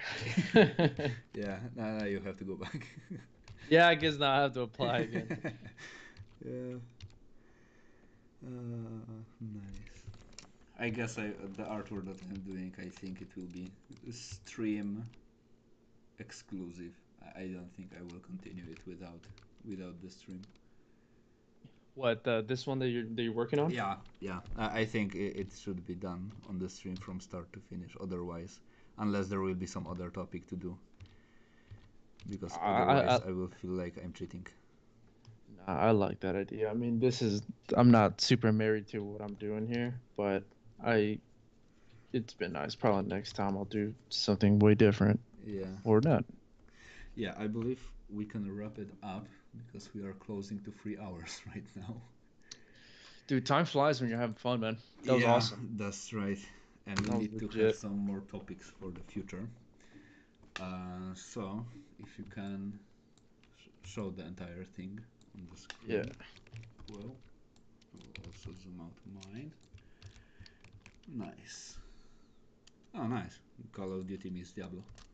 Yeah, yeah, pretty much. Again, I told you that I've been playing a lot of Call of Duty, so But you that's have not been playing enough Diablo, so you just have to go play a lot of Diablo now. yeah, so I can actually have better reference and Yeah, better understanding of the world. yeah. Next time I'll be Uh, more prepared.